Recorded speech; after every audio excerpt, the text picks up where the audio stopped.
Hello, one and all, and welcome to yet another deep probing analysis of all my games at a Kings of War tournament. This time, as you can see, Clash of Kings UK National Championships, the biggest Kings of War tournament of the year in the UK. And this is the first time I've attended. It's the first time it's been close enough for me to consider this event, since it's a two-dayer. So when it's a little bit further away, obviously you have to factor in accommodation costs and such. So very nice that it's only about 20 minutes away from my home this year. I was at Element Games in Stockport, which is very handily positioned. So you can see in the little preview image here that it's goblins that I've brought yet again. This may very well be the last time you see goblins at a tournament from me for a while, because I have been saying that I'm going to go on to the Rordians after this for a while.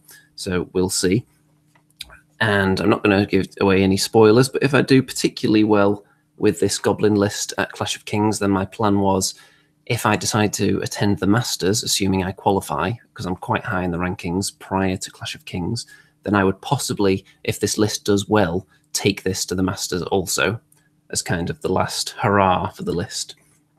And my plan also was that should I be fortunate enough to win the highest placed Mantic Army Award, then I would also take this on the America trip, which would be the prize for that award as well. But obviously those are some lofty ambitions there. Going into the tournament, my ambition really, I was being very ambitious. I thought I could aim for 5 wins, because I typically lose 1 game per tournament, I found, although most tournaments tend to be less than 6 games. So we'll see if I can keep that up. I only painted up 5 goblin heads, and those were the prizes that would go to my opponents, were they able to defeat me. The scoring for Clash of Kings, it's different to how most tournaments nowadays seem to run it in the Kings of War community. It's more like the old style scoring, where you gain or lose points based on the attrition score, rather than just how much you've killed, which is how most tournaments seem to run it nowadays. So difficult to get a 20-0, because obviously you have to lose very little of your army in the process of completely wiping out your opponent. So we'll see whether there's much of that going on. And there's a few people watching already. If anyone's in there, let me know in the chat. I will be looking at the comments from time to time if you've got any observations or questions as we're going along. You can see my army laid out on the table for game 1. And I'll go through my list. So the one thing that may strike you if you're particularly eagle-eyed is that there are no rock lobbers at all in this list. That's right. The rock lobbers may have assisted me in bringing home some trophies, some podium positions at recent tournaments, but they are not in this list at all. And the reason being, it's not entirely because I'm such a nice guy and I want to give people more enjoyable games where they're not being hit by rocks all the time. It's also somewhat tactical, because there are certain lists that rock lobbers are just not good against at all. Even if they constantly hit, there are certain things where it's really not optimal to have them. Certain lists, for example, at a recent tournament, I faced a lot of orc infantry hordes in one particular game, and it was a real struggle to get through those, because even if rock lobbers are hitting, they're not doing that much damage. So I wanted more potential damage output and more unit strength as well for scenario play, because that's been letting me down in a few games. So you can see on the table here, I'll just go through from left to right. So if we start right up here, you can see I've got 2 regiments of Fleabag Sniffs. That's been a mainstay in my lists recently. I just find them extremely handy, kind of mobile gun platforms. They can sit on objectives, move around willy-nilly, reposition themselves, and still fire off unhindered, which is important for goblins, because hitting on 5s, if you're suffering any kind of hindrance to your shooting, then you're halving the number of hits that you're getting. So very ineffective if they have to be hindered at all when they're shooting. Then we've got some war trombones. We've got 3, and in this game they are positioned, I think they're all in the center, kind of next to each other, a little bit of a gap in between the 3 war trombones. We've got the mincer back here as well. We have a giant in front of the mincer. The mincer has come in. He costs the same as a rock lobber, but crucially he can score objectives and gives me more combat prowess. We have 3 troll hordes. It's the usual troll horde setup. We've got 2 over here and we've got 1 there. So one with the Dwarven Ale, one with the Chalice of Wrath, and this time one has the Staying Stone. The third item is the only one that fluctuates based on how many points I have left over in the list, because there isn't really another perfect item for the trolls. The Dwarven Ale and the Chalice of Wrath are just too perfect for them, since they get wavered quite frequently, so those are extremely handy. The Staying Stone is just one of the several options that you can take, depending how many points you've got left over, if you're going for the third Troll Horde. We have a horde of goblin rabble in the middle there, so they're not sharp sticks despite the spears, they're just rabble. And we have a horde of goblin spitters over here as well with a tree on the base, so you should be able to tell those two units apart in all the pictures quite easily. So the spitters have come in to give me more unit strength, to give me more potential damage against low defense hordes, which is something that rock lobbers are not good at dealing with, so that's why they're in.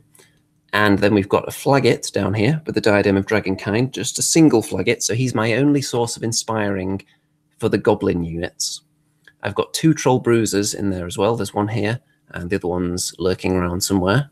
Can't see it in this image, but we'll get to it in a minute. So 2 Bruisers, no upgrades on them, so they're going to be inspiring all my trolls and themselves, of course. So a little bit light on the inspiring, potentially, but most of my fighting units are going to be inspired. And the likes of the Giant, he's not too concerned about being inspired because his nerve is quite good anyway. We've also got a wizard in there somewhere who's just on foot. I think he is right down there under the cursor. He doesn't have any upgrades. He's just basically a 45-point lightning bolt platform. That's all he's going to do. Fire off his lightning bolt 3 and then get in the way of stuff if he needs to. So that's going to be his role. Just nice little cheap lightning bolts. And that is everything on my list, I think. I've been through it all. So, game 1. This is push, and I am immediately up against some ogres. And ogres is one of the lists where I would have actually liked to face more often. I would have actually liked to face them quite a bit when I had my rock lobbers, because on average, it's the kind of army that I want to be shooting at, because I can shoot over my own goblins at all their height 2 units. And they generally have decent defense on a lot of their units, and medium nerve, shall we say, the sort of 15, 17 that you usually associate with large infantry or cavalry units. Those are the things you want to be lobbing rocks at. But no rock lobbers today. So it's going to be interesting. And the kind of armies I want to avoid really with this list, I've got quite a lot of shooting attacks. So I would probably prefer to avoid any stealthy armies. So we're talking Night Stalkers, Rordia that has a lot of stealth. There are certain Rordia lists that don't have a lot, but some of them certainly do. So anything with lots of stealth, anything that shoots better than I do.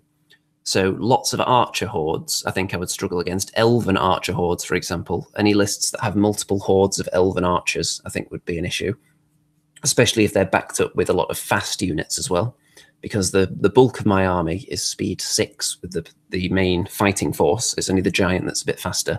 The Fleabag Sniffs don't want to be on the front line, ideally.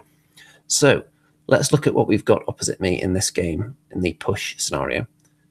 Well, I'll go through my deployment first of all. So on this side, I've got the 2 Troll Hordes with a Bruiser and a Whiz, and the Flaggit there, and the Spitters on this side. And they are staring down into this flank where there are several ogre units. With push, we've got 1 objective in the middle there and 2 to position on our units. And you get 2 points at the end if you have them entirely within the opponent's half on one of your units, and 1 point if you just hold it in your own half. So 5 tokens available, 2 start off on each team, effectively. In here, we've got the Giant, the Mincer is back up, the Trombones is back up, all 3 of them, and the Trolls. So the Rebel here are going to be the front line, and the Trombones and the Mincer are going to be there to kind of tidy up anything that's left over after the brawl. And you can see that I've actually put both my tokens on these Fleabag Sniffs here, which is an interesting move. He doesn't have much shooting on this side, though, so you'll see why, possibly why I've done that in a minute. And I'm thinking he doesn't have a lot of speed. He hasn't got any chariots or anything like that in his army. So I'm thinking if I just walk up the side of the table there, it does reduce them to speed 5, but I can still get a decent distance and be shooting the whole time, of course. So I'll be shooting off into the enemy lines, and hopefully nothing will be able to get over there to deal with them. That's the plan anyway, because I've got so much meat packed into the center here that he's going to have to deal with. So we'll see how that goes. But anyway, onto the opposing army. So there are 2 red goblin regiments that can shoot, and there's a formation in use as well, which gives them nimble. So the 2 units of goblins are going to be able to move and still shoot unhindered, which is quite tasty. There are 2 hordes of Berserker Braves. Now, I get mixed up with the Berserker Braves and the Hunters, which ones are which, but yeah, I think you can tell which ones are the shooters, because there are 2 hordes of those. I think these 2 are the shooters here. These clearly have guns, and they appear to have giant crossbows. There's the other goblins at that end. This is Grokkagamok, who seems to be a must-have for any ogre player. Very, very powerful, as long as he doesn't get shot down on his way in. And there are these trees here. I believe they will be the hunters, and these are the hunters as well, I think, at the back. So the braves will be these 2 on the front line. And then in the middle there, that is Nomargarok. So quite a similar name to Grokkagamok, but not exactly the same. And he has some kind of shooting attack. He's got firebolts, and he's just a hero, basically. He's got Bane Chant. I'm looking at his profile right here. He's got some healing abilities. So pretty tasty little hero there. And inspiring, of course. Grokkagamok is very inspiring. So there are 2 sources of inspiring here. So it's going to be a little bit spread out. And you can see that he's got a loot token on this unit of shooters here. And I think they might both be on that unit, actually. I'm sure we'll get a closer look at some point. So that's where they are. And as far as items, one of the units of Berserkers has fire oil, which is going to be bad news for my trolls, because that gives you +1 piercing or crushing strength against regenerating units. And then any other artifacts? The other one has a blade of slashing, so not much there. So neither side has too many artifacts to think about here. So you can see the central point there in the middle of those woods. Turn 1. Now, I can't remember who wins the roll-off, but my opponent clearly goes first. I think I won and allowed him to go first because he hasn't got that much shooting, and I would like to have the last turn to kind of have the last opportunity to snatch up those loot tokens. So we'll see how it goes, though. You can see he's advancing with everything that isn't shooty. He's got the 2 shooter hordes, but there isn't that much he can actually see on this side of the table, which is why I was fairly happy to give him the first turn. And you can see that one has both the tokens there. So he can see these guys and puts a lot of damage immediately onto them. But the things I don't want him to shoot, I think, are hidden. Let me just have a look at the old... Yeah, there we go. You can see that hill is blocking line of sight to all my trolls, and those are the things that I don't want to be shot. So, where were we? There we go. So he puts damage onto them. Not too concerned about that at this stage. And then here, he puts some damage onto my sniffs with those nimble goblins there, which are very tasty, but I'm confident I can take them out with my shooting from both of these units. My turn 1. So I've advanced, but I've not gone over the hill. I want his units to come towards me before I push in over there and to get shot. I'm quite happy for this unit to die in a battle of shooting, really, because when my big wall of death gets over there, that's when I'm hoping to do the damage. On this side, these guys move up. Well, they're not too far, though, and then they shoot and they delete that little goblin regiment, as I suggested. So they are toast. Then my spitters here, they target Grokkagamok, because he's the most dangerous thing over there by a long way, and they put 2 damage onto him. So it's a start, and anytime you can start chipping away at units, when you've got all these war trombones and sniffs and diadems of dragonkind and all these kind of things, lightning bolts, in the last few turns in the game, you can really start finishing units off if you've already chipped away at them. When the enemy army doesn't have much regeneration or healing, he's only got 1 source of healing, and it's nowhere near this. It's all the way over here. So you can see the battle line. I've gone forward quite a bit, but I've not put myself in a position to be charged through the woods, because the units that are potentially in range cannot be seen. So if he wants to come into the woods, that's fine by me.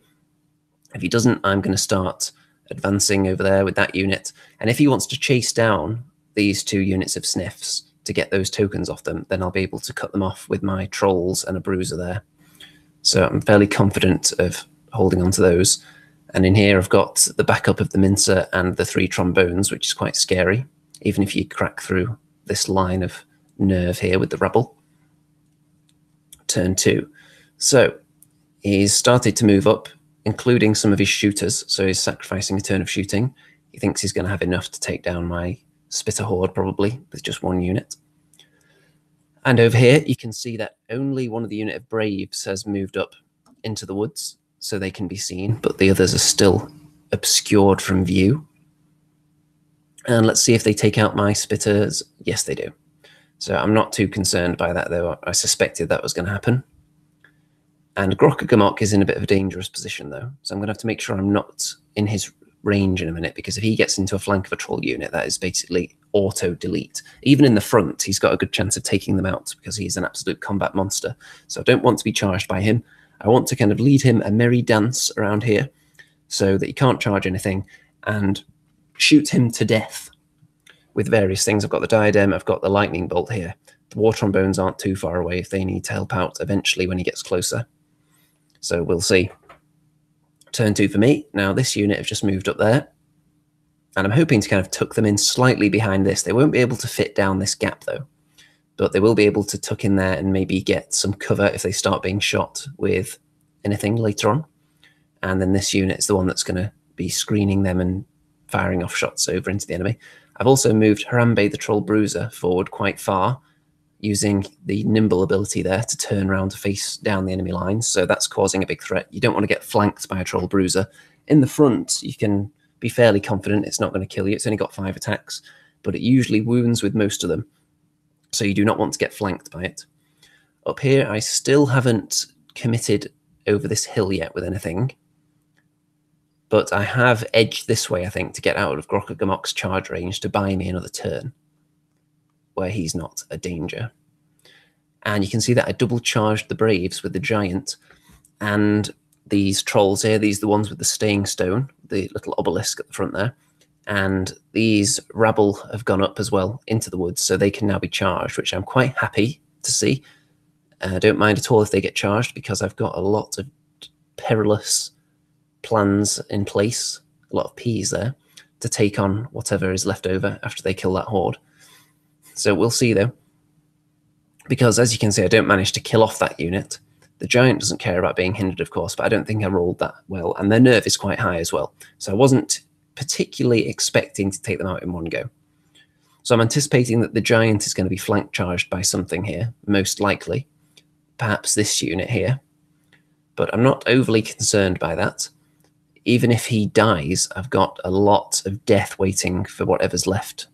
And if he somehow survives, that opens up loads of nice charges for me. So you can see over here that he's moved Grokka into a position where I can't avoid him anymore now. I'm going to have to do something about that problem next turn. And also he's moved this unit of goblins up and then fired at my trolls, and you can see the waver token on them. So that's going to be a bit of a nightmare. He rolled a 6/6 to waver that unit, which is going to mess up my plans big time here. You'll see why in a moment. So he's double charged the Giant, a counter charge with this unit, and in the flank with this unit. He's turned around these hunters to face Harambe because he doesn't want anyone being flanked, obviously. And then this unit of, I think they're hunters, are just hanging out back there. So, yeah, look at that. 1 damage and 6/6 waver the trolls. So that is causing a major blockage now. And I'm going to struggle to avoid Grokka because I can't move these guys out of the way. My plan was to be able to launch off some counter charges and some charges into this area here. But as you can see, the Giant gets killed. But they can't do much rotating, so they're kind of stuck and they're going to get charged. But because that unit's wavered, it's blocking in lots of my units down there. So look at that. This unit isn't going to be able to get into combat because they're stuck. So very unfortunate indeed that that waver had to happen right there. Hello to Russell in the chat. The first comment so far. So you can see that that's how they finish. They can't do much pivoting because these guys can't bounce back because there's a unit behind them, I think. Or did they? I'm not sure. I think because from this picture, it looks as if the trolls should have bounced back. Actually, no, they weren't in combat, so no, they don't have to. It's only if you're in combat you have to bounce back, I think. So if you're not involved in the combat, then you just stay touching each other, to the best of my knowledge. If anyone knows that to be wrong, then let me know. So this unit can't pivot because there's not enough space, so they are going to get charged in the flank by this rebel horde, which should be fun times. It's going to be hindered, so I might not do that much damage, but it's way more than they would ordinarily do. And you can see that my rebel horde have picked up that token in the middle as well when they advanced up there. So that's going to be potentially important. I've got possession of that. It's not the easiest unit to crack without a multi-charge, a rebel horde. They're not as easy to kill as you'd think. They are defense 4. Turn 3.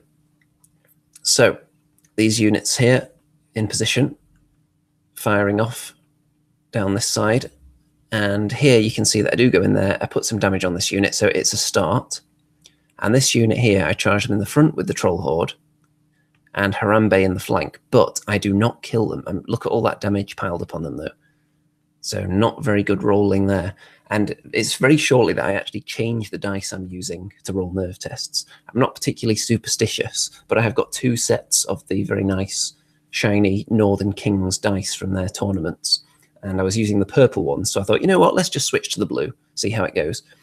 So a couple of bad nerve tests can often inspire people to change their dice, but I have got 2, so it's not like I'm abandoning the special nerve dice for mundane dice. They are both sets specifically for nerve tests. And you can see that this bruiser has gone up here, and that unit there is still there, but he's out of their charge arc, crucially. He's just positioned himself there because that is the unit with the tokens, I think, there. So he wants to be looking in this direction because I want to be killing things over there, and he's not getting charged by them. So he's safe. And over here, you can see what I've tried to do to limit Grokagamok's potential of doom, because the unit that became wavered, it was the one with Dwarven Ale there, but I rolled a 1. So they couldn't ignore the waver with the headstrong rule, so they just had to turn around and face Grokagamok a bit. So I'm making sure he can't flank either of these units. I don't think he can even charge this unit because he's not got enough space to attach himself in there. But if he wants to charge this one, it'll be in the front. And you can see I've positioned units around here to be flaming him with the Diadem of Dragonkind. And I've got Lightning Bolt waiting for him back there. And you can see my trombones are lined up right behind this combat here. They're hiding for a start, so it's difficult for anyone to charge them. I don't think there are any nimble units left on the opposing side apart from the characters. So my trombone's just waiting there patiently for my battle line to possibly be wiped out, and then they will start firing flamey death ahead. The mincer's gone that way to get out of the charge range of this unit, I think. And I'm suspecting he might be needed over there, because when I fail to destroy this unit, Harambe's probably going to get flank charged now.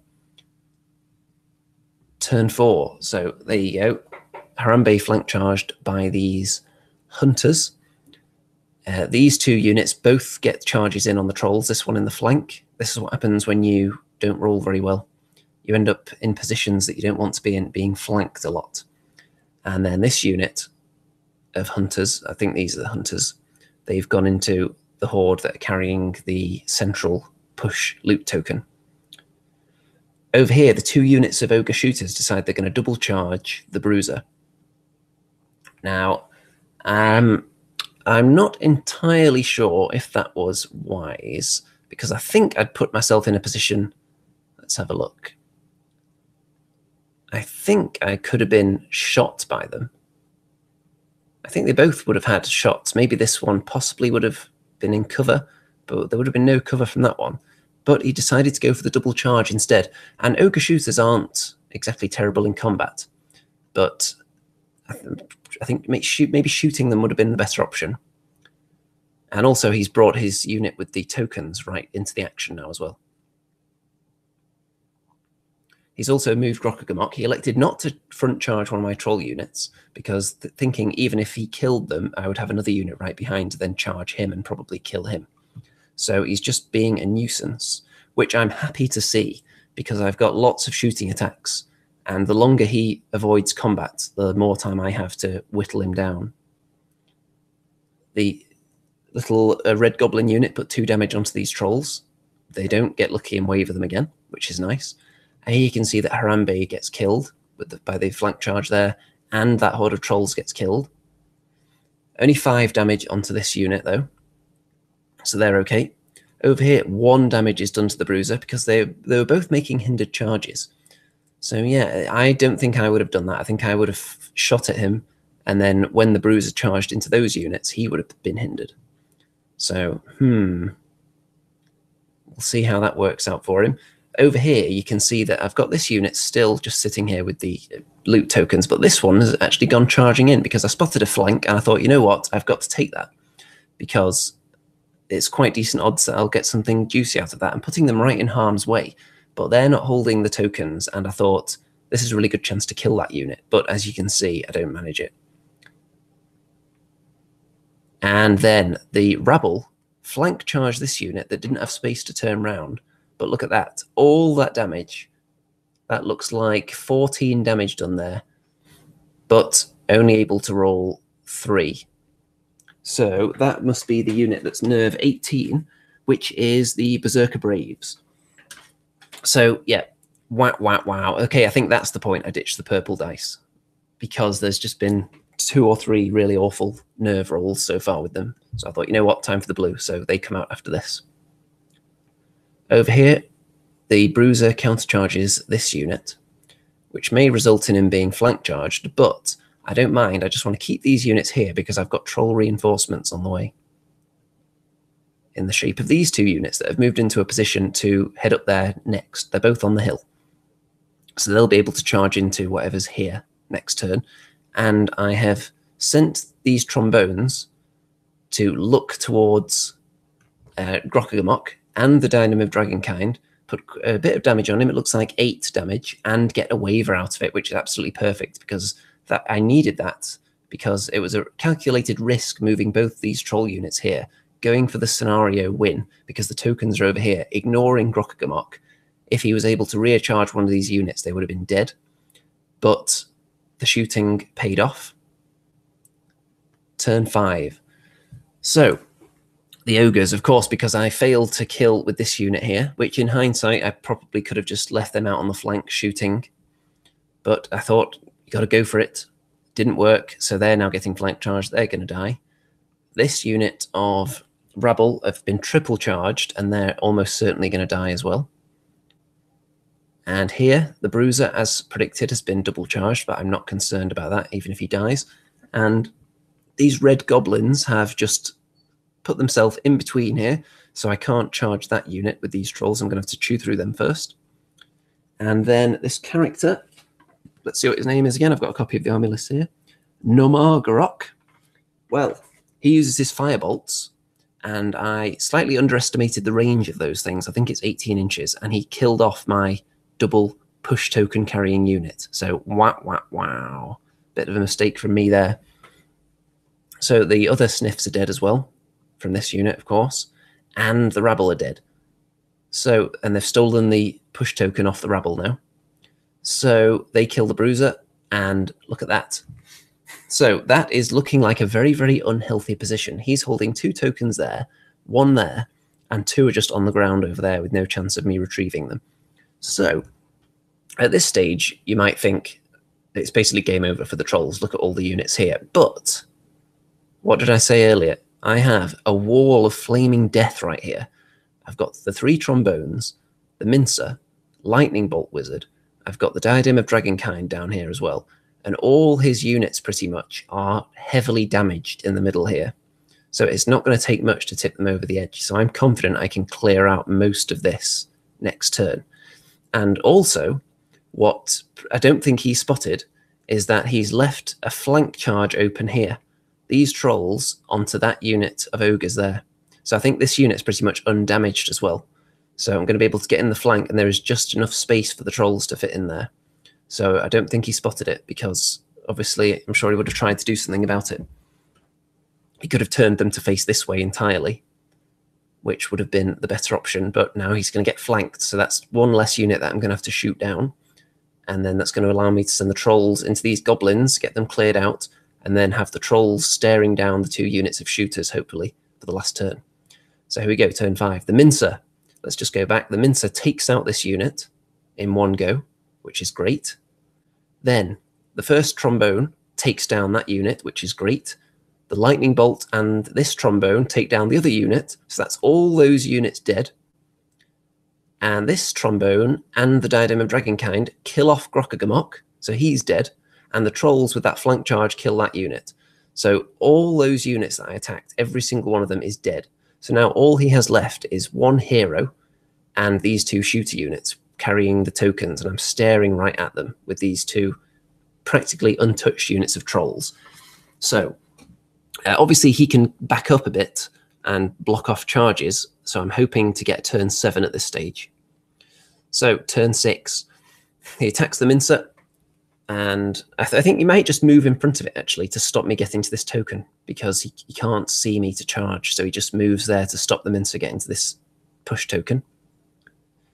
Then over here he positions this unit of shooters so that this one carrying the tokens cannot be charged, so that means that I definitely need turn 7 now. But if I do get turn 7, it's very, very likely that I'm going to win. Because on my turn 6, obviously I'm going to munch through that unit of shooters with a double charge. And because he moved both units, I think he wasn't able to do any shooting that turn. So that was a gamble on his part as well. And I had the Diadem of Dragonkind in there to hopefully put some damage on them before I do the charge next time. And I think I did a couple of points. And over here, the Mincer wavers this guy in my turn previously. So at this point, when we were going into his turn 7, and my opponent wanted to know whether, because we'd heard the 5-minute warning for the end of the round, whether because he's got nearly 7 minutes left, he could just kind of wait out the clock on his time and wait for the round to end, and that would be a win for him. So I checked with the judges, and apparently you've got to make sure that both players have equal number of turns. So that plan was out the window. So he decided to... he don't think he moved them. I think he may have fired off some shots, but I don't remember whether he actually... I think he may have gone a little bit backwards, actually, or repositioned slightly to make sure that I was getting double hindered charges. But as you can see on my turn, it didn't matter, because ate them both, both troll units just in there, splattered them, grabbed the tokens off them, and that's going to be a win. And the Mincer, just to cap it off, killed the character there as well. So that is a tabling in the last turn. So I killed basically the entire enemy force, almost all of it, from turn 5 onwards. So that is a really nice turnaround, and that is the power of War Trombones, everybody. When you've got those units that are heavily damaged from the fighting that's been taking place in the middle, having just breath attacks and other backup units like the Mincer, keeping them alive so that they can then pile in on the damaged units to finish them off. Boom. So there is a win. And that was 4 victory points to me for holding 2 push tokens in my opponent's half and 0 for the ogres. And with the kill points, the difference was almost 800. So it's a 17-3 win for me, which is a good start. Okay, moving on now. Remember what I was saying I would like to avoid in this tournament is ideally armies that are stealthy. And of course, what comes up next? It's an army of Night Stalkers where everything apart from maybe 1 or 2 models has stealthy. Yeah, so that's going to be great. So all my shooting attacks are going to be horribly affected by that. Breath attacks less so, because often Night Stalkers players will like to hide their stealthy units in cover so that you have that double negative on the shooting. But of course, breath attacks will only suffer the -1 instead of -2. So it's not quite so bad for the War Trombones and the Diadem of Dragonkind and the Lightning Bolt as well. But all my arrows are going to have a tough time against this lot. So the scenario for this one is loot. So there are 3 tokens on the center line, quite spread out. One all the way over here, one right in the middle. I positioned this one so that my opponent had to put one on the other side. I wanted the game spread out because I've got quite a lot of units. I've got more units than him, certainly. And I want, if he's going to compact his force and go for just 2, that means I'm free to just pick one up with a small number of units. And you can see I've actually deployed quite a lot of stuff down this side, even though the enemy has barely got anything there. And you'll see why when I get to my grand master plan in a minute. And by the way, my laser there, my line laser, actually disappeared at Element Games sometime around game 5 on day 2. I think that laser disappeared. So I don't know where that is. It might still be under a table at Element Games somewhere. But anyway, on this flank, I have both my units of sniffs with the flagget. I have trolls, a giant, the rabble. In the middle, behind this obstacle, I've got my spitters and a trombone and the wizard. And over on this side, I've got double troll, double bruiser, mincer, 2 trombones. Now, you may think this is quite a lot as a sacrificial force, but my plan is, because what he's got butchers, scarecrows, he's got screechers, I think they're called, which are these beholder things. He's got void lurkers, I think are these worm-looking things, and the octopus and that guy are the dread fiends, I believe. I think that's what they're called. And this one has extra speed, so potentially 22-inch move. He's got more butchers there, another screecher, and on this side he's just got one. I think it's a void lurker. It's like a big monster. It doesn't fly or anything, but that's the only thing he's got over there in front of that token. So if we go back to the overall picture, and I'll tell you my plan here. So this force here is designed entirely to get into a bit of a bloody battle and not even win, just hold on for a while, because I only want these 2 tokens here. I want the sniffs to shoot that thing down over there very slowly and then eventually jump onto this token. Those are the only units I need for that job. These 3 units are going to swing round in a kind of pincer motion and try and form a kind of a line here and sweep in and take this token and then maybe start going backwards. And I've got this little shooting platform here to just shoot across this area to assist in that end. And these guys are just going to try and get into a serious bloodbath about here. So lots of these enemy units are out of position over on this side when I hopefully grab this token and go away with it. That's the plan anyway. We'll see how it goes. Obviously, plans have to be fluid. Things don't always go exactly as you foresaw in your mind's eye. So, turn 1, I believe my opponent elected to go first. And he moved up his big beasties on this side. Everything else moving forward pretty much as fast as it can, I think. And you can see it's quite a big threat range of a lot of his units. He's got these 2 big flying monsters that are very scary. Scarecrows not particularly, but these guys can shoot. Can't remember exactly what they're called. It could be specters, something like that. But they are a shooter unit and they do some damage to my spitters, which I'm not concerned about. My turn 1. So the big swing has started. So it's swinging around this way, trying to attack from the side. And these guys have moved up outside of his charge range in a position where they can both shoot. And I'm keeping the flagget over here in case they get into combat, in case it comes out to attack them. So, yeah, and maybe he'll require his Diadem of Dragonkind to finish that thing off. We'll see how the shooting goes. But he's fast enough. These units are all fast enough to get into the action if they're needed over here at some point. So there he is. No damage done in the first turn by the looks of it, though. My opponent writes down the number at the back of the unit so you can see how much damage there is, whereas I've got the dice. So, turn 2 for the Night Stalkers, and this thing is just able to land in there. He wanted to land in the difficult terrain, because that would have made him more difficult to shoot from certain units, I think, but not the units that are over there, so I'm not sure if he just didn't realise that, but eventually decided to land there. So he's looking down my lines, and I'm going to have to do a lot of turning to limit the amount of damage this lot can do, but it may be trouble. I think possibly I should have deployed further back with this force, so there was less chance of this happening. But I wasn't putting that much thought into this side because I just thought I'll get them into a big brawl and everything else will win the game for me. So we'll see if that bites me, not planning out that side of the table too much. You can see he's moving up, and this area here, as you can see, he's only got these units really defending this bit here. Scarecrows, 1 Screecher, and the Butchers. So I think I can take them with what I've got. Over here, he's just staying there. And 3 damage done to the Wizard. That must have been the Screecher, probably. And he also wavers a war trombone on with just 1 point of damage from some shooting as well. So there's how it looks.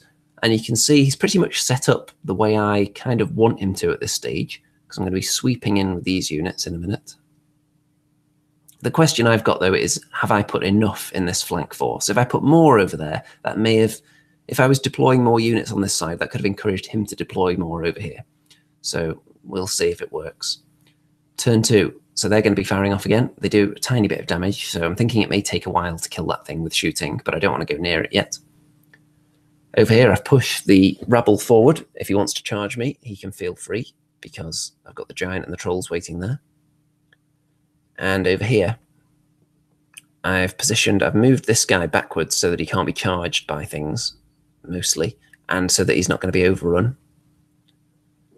And here I've positioned so that I'm getting flanked as little as possible, which is difficult because I think everything virtually apart from Harambe is going to get flanked still. But as I said, it's kind of a sacrificial flank that I wasn't really paying enough attention to. I sent these guys out, though, to double charge this Void Lurker, thinking I could probably have a decent chance of killing it in one round. But unfortunately, 10 damage wasn't enough. So there's how that looks. Turn 3, you can see he gets the charges in here. He's got a flank charge with the big octopus dude on the trolls, front with the other ones. They're probably going to die. Flank of the mincer with this thing. And that was the one I attacked, actually, but it's nimble, I believe. So the fact that it didn't get killed means it's able to go after the mincer. And then the butcher's going to the bruiser here. The butcher, the bruiser, and perhaps a candlestick maker as well. And this one goes after a trombone. The trombones can kind of serve a sacrificial purpose as well, because the enemy are scared of them, but they're only 65 points. So if they want to use a turn, if it's something big and expensive killing them, then I don't mind it so much. But I don't think those things are that expensive. I'd rather it was something like a 300-point dragon. If it's picking off your trombones, then it's probably not being used to its fullest. These scarecrows have turned this way as well to face into this fight here. So he's got these 3 units looking down on this middle token, which is the one I'm gunning for. And he puts some shooting damage onto these units.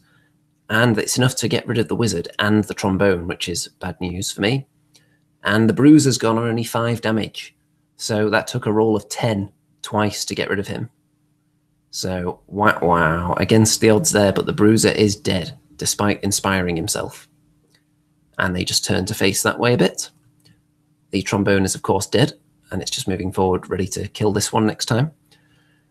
The trolls and the mincer, well, the mincer's definitely dead, and these trolls are dead as well. Look at all that damage. So they are dead, and they're facing off that way now. So it's not looking very good at this stage.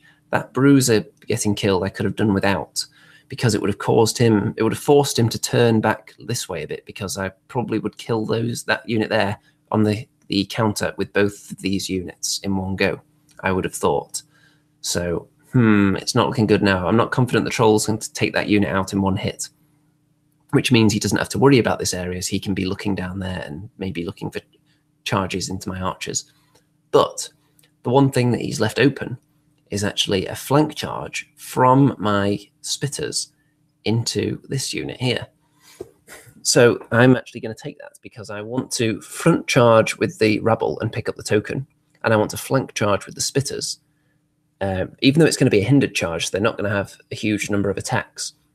They're about to die anyway. There's no great target for them to shoot at that isn't in cover and stealthy. So they might as well just pile in there. That's also going to cause more of a traffic jam in the middle and hopefully prevent more units from getting to the rabble as fast, which are the ones that are going to be holding the token. And the giant's also going to be charging into those butchers in the woods while the trolls move up behind. And you've noticed I'm sending the flaggit this way as well now, because he is going to be required. This side did not hold out as long as I'd hoped. Over on the right flank, hello Wayne, who says kapow. We have these two regiments of sniffs here, get him up to 4 damage. So it's a long process, but I'm happy to do it because this token is just mine at the end of it, regardless. And here, the giant goes into the butchers, 3 damage. Okay, it's a start. I've got trolls coming in for backup. They won't kill the giant on the counter charge, most likely. Despite this double charge, one in the flank that was hindered, from these two hordes. I did pick up the token, which is what I wanted, but only 11 damage and couldn't remove them, unfortunately. And Harambe the Bruiser decided to go into the flank of this horde of scarecrows here, but only did 1 damage from 10 attacks. So that is ridiculously bad.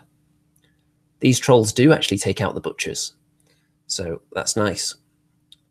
And the trombone puts some damage onto this big dread fiend, I believe it is. So it's got it up to 8 now. So you can see how it's looking, and it's looking a little bit healthier than it was a moment ago. Those butchers are dead, and I've started putting damage on units. And if you remember what happened in the last game, once you start racking up damage, when you've got these little shooting attacks, you've got sniffs, you've got trombones around the place. I've got less of them alive than I had in the last game, but I've still got the Diadem of Dragonkind here. And the Night Stalker's defense isn't generally that high. So he's able to get a flank on these guys with this creature. Had I killed that unit, I would have been able to position them so that they couldn't be flanked by anybody. But unfortunately, I couldn't kill it. So I knew this unit was going to die regardless of what they did.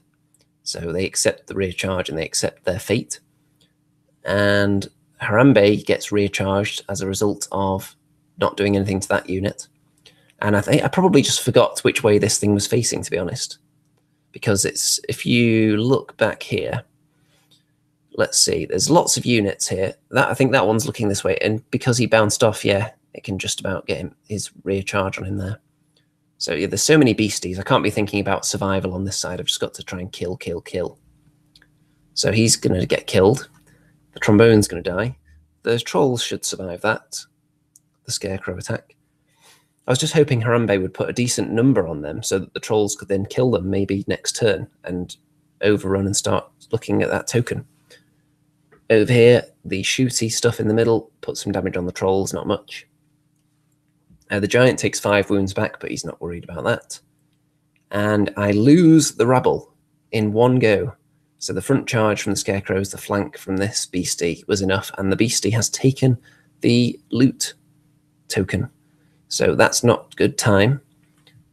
So I'm going to have to deal with that. I would have preferred these guys only to get killed, but they did die as well. And a dead trombone, of course, and a dead Harambe. And 2 wounds on those trolls, they're fine.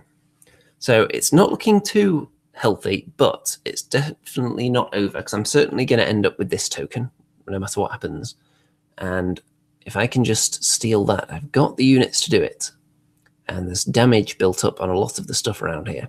So it's definitely not over. This one isn't even picked up at this stage, so I can still possibly look for a draw. I decide that I've had enough shooting at them. I'm just going to charge into combat with this Void Beastie and get it up to 8 damage, but can't remove it. So they might get killed, but the other units picked up the token now. The Giant gets them up to 7. The Diadem of Dragonkind puts this Beastie carrying the token on 7 and wavers it. And the Trolls are turning to face it after they killed. Let's see what was there. The Trolls charged in and killed this Horde, I believe, finished them off. So they're now staring down this big monster. And this Horde is up to 9 from these trolls now. So if that's just a fight that goes all the way through till the end of the game, I should win that eventually. So he's got that token, but he's wavered with that guy. This thing isn't wavered. And that's regenerated a lot of wounds back as well. I think it's down to 3 now. So that's disappointing. But it's starting to turn. It's not looking too bad. Turn 5, so this bad boy goes backwards to preserve the loot token. And then this one charges into the trolls. So I can now no longer see that with the trolls, so I'm not going to be able to charge it. So I'm hoping that the giant will kill those butchers and then turn around and possibly be able to see it. But will it be in range? Oh, you can see a laser being used there. He's looking to see if he could shoot, I think. So these trolls get multi-charged, and they may survive that. This Screecher, though, kills off the Sniffs that picked up the token. Now, I must have put the dice back after this, because that's actually incorrect there, because they're nerfed 12, 14, and you can see there that there's 11 rolled on the dice, plus 2, which is, of course, 13, which would have been a waiver. So I must have just put the dice down incorrectly to show what happened. But they did get killed in one shot. I think it must have done 3 damage. And here, the giant takes more wounds and becomes wavered, but of course he can still countercharge while wavered, so he's all right with that. These trolls become wavered. They can still countercharge while wavered, so they're all right with that. And up here, he wavers the Diadem of Dragonkind, carrying Flaget, which is bad because I would have liked to use him to put damage onto this guy while I can't attack it. And these trolls become wavered as well, which is bad news because even though they're only on 5 damage, this was a really abysmal round of attacks from these units. They must have rolled terribly, only got them on 5, and then just rolled really high because they've got the Staying Stone as well, so it must have been a roll of a 10 to waver them. So, wow. We've been joined by Underdog Painting. Hello there. In the chat, there's a few people in there now. Got 10 viewers right now. I'm sure this is going to be one of the most viewed tournament reports I've done, with it being Clash of Kings, and people will be interested to see what goes on at these huge, highly competitive events. So it's not looking healthy at this stage. I'm certainly going to need turn 7 if I'm going to chew through to this thing. I'm going to need some luck on the dice now. But I've not had that much so far. So the giant does kill the butchers and turns around, but I don't think I've been able to get him into a position where he can see this thing. So he's not going to be able to attack him in turn 7, or turn 6, should I say? Because, yeah, we're on turn 5 now. So the trolls go back in there. They don't do too much, unfortunately. These guys waver the Void Lurker. They're going to have to kill him and then come back and pick up the token, so they need to be quick about it. The Screecher is just kind of chilling there. So these trolls move backwards, which, I'm not sure what the best thing to do with these trolls was, to be honest. I just wanted to get them so they wouldn't be flank charged by anything. That's why they've gone backwards. But there is a a loot token there, which those guys are going to drop back onto, no doubt. But I couldn't do much else with them because they were wavered. So turn 6, he picks up that token, of course. He double charges the front of the trolls, so I'm not going to be able to charge through these units into the unit that's got the token. But I think he would have been able to do that regardless, and he would have had flank charges on me if I'd just stayed there. So it was kind of a no-win situation. The giant becomes wavered from shooting, which is the ultimate nightmare because his fury now means that he can't do anything. That only helps you when you get wavered in combat. So, wow. And these guys double charge into the trolls, which I think was actually a really, really bad move. Because, not necessarily bad, but very, very risky. If he wants to get lots of kill points, then it was a great move, but extremely risky. Because these two, together, their combined might, there's a decent chance they'll kill off the trolls. But if he doesn't, if he maybe double ones, or even just gets a low roll, a subpar performance in combat, then he's just put his crucial loot token ripe for the countercharge from the trolls. So he's certainly showing some courage there to put all that on the line. But he does manage to kill them, though, so it pays off. So fortune does favour the bold sometimes. Okay, and over here. Now, he's going to do a good move in a minute, but he doesn't kill off those trolls. So what he's going to do, because we are going to get another turn, I think this is my turn 6, so I kill that finally, turn around, I'm going to come back and get this token in a minute. And so that's how it's looking. He's got a token there, and he's used this one to go forward. And yeah, because the other risk, of course, with that move, which is another reason I thought it was a huge risk, is that if this guy only overruns an inch, that means the giant would be able to see this guy still, even if he kills it. So if he went backwards with this one and forwards with this one, there's a precise level you have to get it to block line of sight. And luckily he accomplished that. So the giant now in the future will not be able to see that. I think, I'm not sure whether that waiver token should still be on the giant at this stage. I think it probably should. So he's got his shooting units there. They're probably going to finish off the giant, though. And over here, what he does, he drops the token with this scarecrow horde, and he's going to pick it up with this guy. And the trolls won't be able to charge him with a single pivot. So that means I'm not going to be able to take that token away. So yeah, look at that. That's what he does.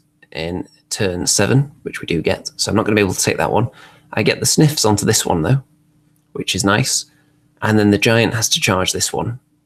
Because, yeah, in turn 7, the giant could charge, but he couldn't see that one because of the successful distance on the overrun there that blocked line of sight. So it was a huge risk putting that token on the line, but it looks like it's paying off here because he's holding 2 right now, and I'm just going for kill points, and I can't get rid of it. So the trolls do kill that horde, get me some points. That guy's holding a token then. This one's holding a token. Riskily, but he's got it, and they have got a token. And previously, I was thinking that I would get double points if I was holding this in my opponent's half, but I think the dividing line was actually around here. So I don't think I was quite in the opponent's half anyway, but my opponent did point out that that's only in push. In loot, it doesn't matter where you hold it. So that's that, and that's going to be a loss of 2-1 on the victory points. And very, very... what's the way to describe the game? Because it was a good game. It was fairly close, despite the fact that I lost a huge chunk of my army very early on. It was still close in scenario terms, which is what I was going for. I knew I wasn't going to kill everything because, of course, Night Stalkers being stealthy, that negates a fair amount of the shooting attacks of my army. Quite a lot of them. So I've got 3 units shooting with bows, and they're really going to do almost nothing, apart from... That's why I've really used the sniffs purely to take that right-hand objective, because their shooting attacks were going to be next to useless. In hindsight, maybe I could have just used one of them to do that job and used the other one as a bit of a speed deterrent on the left flank. But I was maybe too happy to use the left flank as a throwaway force, and possibly paid the price for that. But it was some very, very difficult units to deal with, these Night Stalkers. And if I had an all-combat army, I would have been much more confident. If I had more speed, maybe flying units, but of course goblins don't really have much access to that kind of thing. So, difficult matchup, I think, but not too bad. A few mistakes, but it resulted in a 16-4 loss, because the amount I killed was decent. I killed nearly 1,000, I think. Nearly 1,000 points. So only +1, -1 on the score, which I'll take. So going into game 3, at this point I will be taking on the Varangur, which is a very nice Varangur army with lots of LEDs in the bases and in the people's faces. I've played against this army once before in a tournament, which was the only time I took my ogres to a tournament, actually, which was, I think it was Ultibash 4. And I won that game. That's the only tournament game I've ever won with my ogres, if I remember correctly. So I think this list is quite similar to that, but not 100%. So this scenario is going to be dominate. This is the last game of day 1. There is the central point of the battlefield. So unit strength with the majority of the unit within 12 inches of that center point. You can see there's a huge piece of impassable terrain here, which is taking up a decent portion of that. One thing, the tables at this tournament did have quite a lot of impassable terrain on them, and I think the terrain reserves at Element Games were stretched to the limit. So a lot of the terrain you wouldn't necessarily use altogether on one table was brought out. So you would see some tables with 4 or 5 possibly pieces of impassable terrain on them. So obviously you've got to talk these things through with your opponent to decide what's a hill and what's impassable. Usually there's a logical answer, but not always. So you can see that my Varangur wielding opponent has put most of his forces on this side. For a start, he has way less unit strength than I do.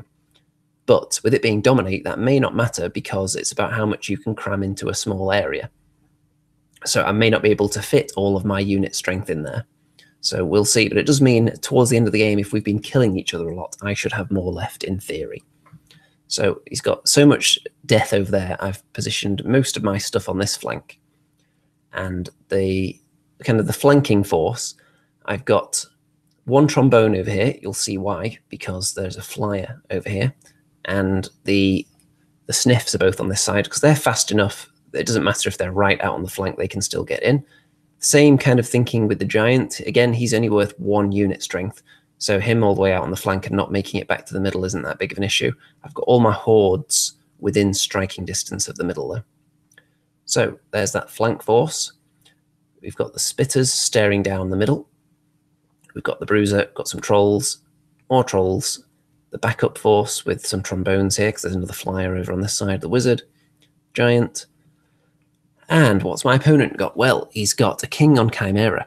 He's got the Sons of Korgan, I believe they are. He's got 2 hordes of the Fallen, which were slightly nerfed recently, but not completely. They're still incredibly dangerous. I think it was Pathfinder they lost, so they're not quite as scary. He's got a mounted character there. He's got a small little unit there, just a regular infantry regiment. I can't remember exactly what they're called. Then he's got another king on Chimera there. He's also got, let's see, there it is. There is an individual there, and I can't remember the name of the hero, but it has a 1-use flying attack. I think it's a lady character who's quite good at fighting with 1-use flying, kind of limited fuel jetpack, as it were. So I can't remember the name, but fairly scary. So 3 flyers, and I'm not too worried about that because my list has a lot of flyer defense.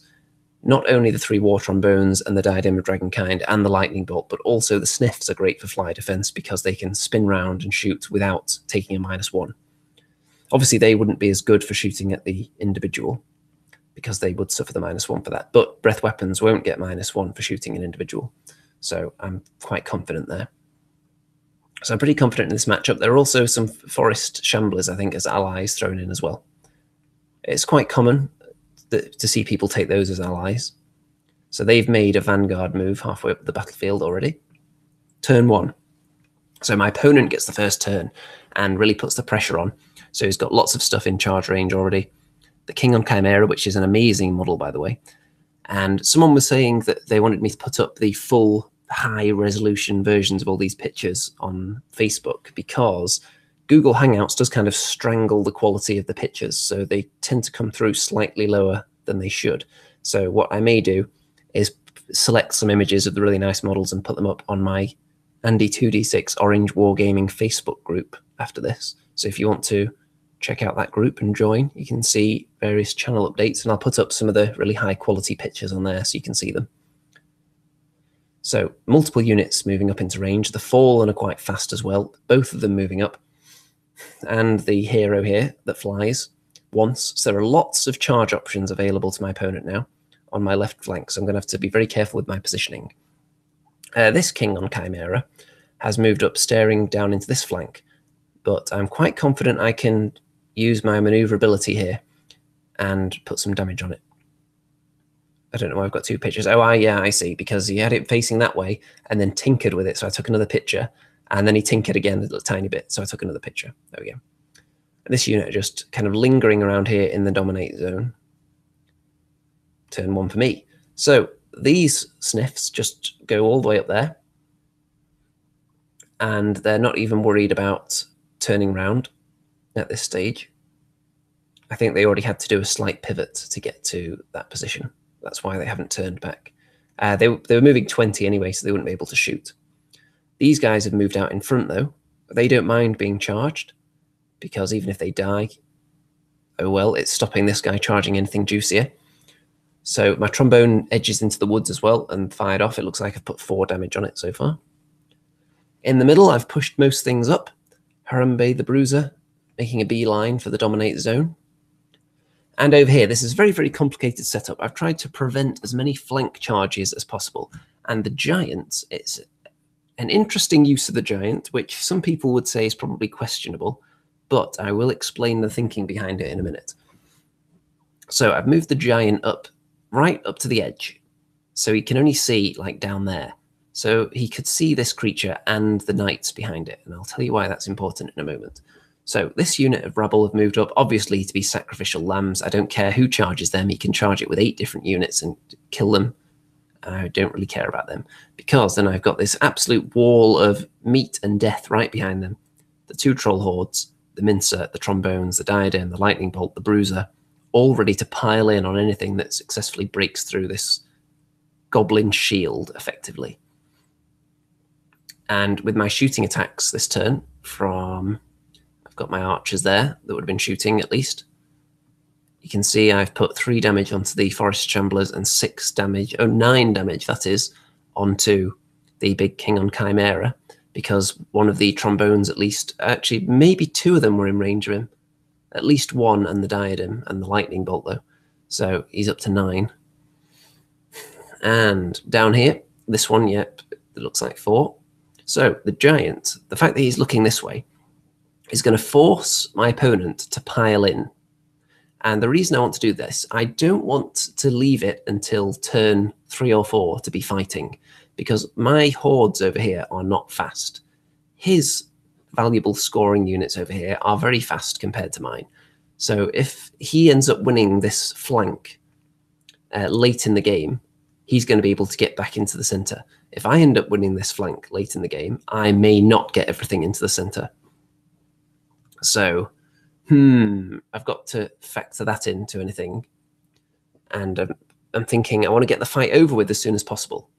So even if he wins it, if I put it off, it's just delaying the inevitable. He was just going to win it later. But if I'm going to win it, I'd rather do it earlier so I can get as much of my scoring unit potential into the middle. That's my thinking there, especially the trolls and whichever goblins are alive. I want them in the middle because they're a lot of unit strength.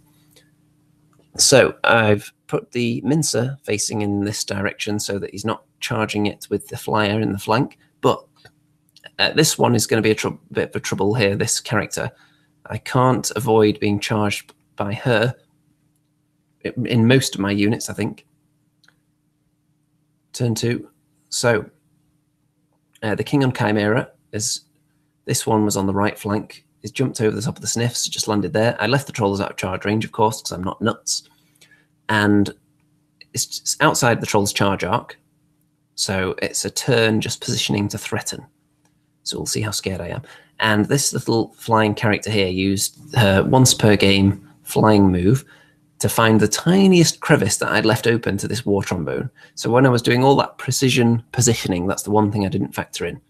So that trombone's going to get killed.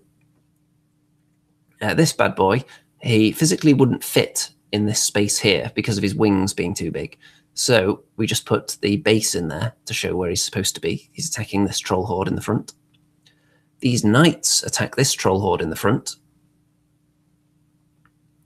And the fallen and the forest shamblers double charge into the front of my rabble horde, which is all right. They may even survive that. These fallen are just waiting on the hill because they wouldn't all fit into combat. And this hero, the mounted character, puts 1 damage onto my spitters to stop them shooting for next turn. So the war trombone's dead, of course. 6 damage done to the trolls. And 15 damage on here, but not enough on the nerve roll to get rid of them. So that's a nice stroke of luck. I don't think he was sure whether he wanted to kill them in this turn, really, if you think about it, because I've got a lot of death waiting behind there to fly through into those units. So maybe it's for the best he's not killed them. He puts 8 damage on these trolls with the knights, doesn't kill. And because of the positioning of the other units around here, namely the shamblers, I think it may be because he did that combat first, I'm not sure. But it means that these guys can't go backwards the full move now, which means that the trolls, they don't have to countercharge. I can now declare a fresh charge into the flank that's just opened up. Because we got the old laser out to get some precision degree action on the corner there and found that it was in the flank. So I'm going to be able to charge his flank with these trolls now. And had he done the combats the other way around, I'm not sure it would have worked out that way. I would have to remember exactly. Yeah, maybe they were already blocked. Yeah, could be. So maybe they were stuck there regardless. But I'm going to be able to charge them in the flank now, which is nice. And over here, so I turn the sniffs round and the trombone. So because they're so fast, I don't care that they're out there on their own. They can just fire off shots and then get into the dominate zone on their own. They put damage onto this king on Chimera, getting him up to 8 now. And these trolls have turned to face him because they can't take a flank or a rear charge from him. And there's no one else to attack them around here, in theory. That unit do not want to be attacked by Harambe just yet. There's some unit strength that he's preserving in the middle there. One of his weaker units, I think. The Spitters do no damage in return to this guy. And there is the flank charge from the Trolls. But as you can see, I think he only did 6 damage, which is pretty terrible. That's about half of what you would expect to do in this situation. Trolls hitting on 4s with 36 attacks. So you'd expect to have 18 hits. And then they were wounding on 3s, I think, against a defense 5 unit. So you would expect to have about 12 wounds inflicted, and I only did 6. So that is just terrible. And that means that these guys can now run off and do something else. So they've got away with it there. The rabble elect to countercharge into the forest shamblers. Now, I had a dilemma here because I decided to put the flagget in here, thinking that if I don't kill those units with the rabble, then these fallen and the shamblers could kill them and then overrun and get out of the giant's charge arc. And I thought, do I even want to countercharge the forest shamblers at all? Because that would mean that when the fallen attack me, they would slide into the middle and still be able to overrun out of the giant's charge arc. In the end, I thought, you know what? It's a chance to kill a unit. I might as well go for it. So he was there just in case I didn't kill them. Then the double overrun wouldn't have put them out of the giant's arc. And it would have made them possibly think twice about going in because the giant can see them right now. So maybe they would have decided to do something else entirely. I don't know. Maybe the shamblers would have found a way to move. You can see there the giant looking into their flank. So the giant did his job of initiating the fight early, but it's not going all my way.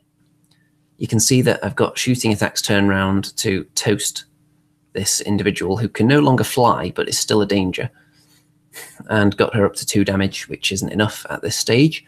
The mincer and the trolls staring in this direction, waiting for the breakthrough, and the bruiser as well.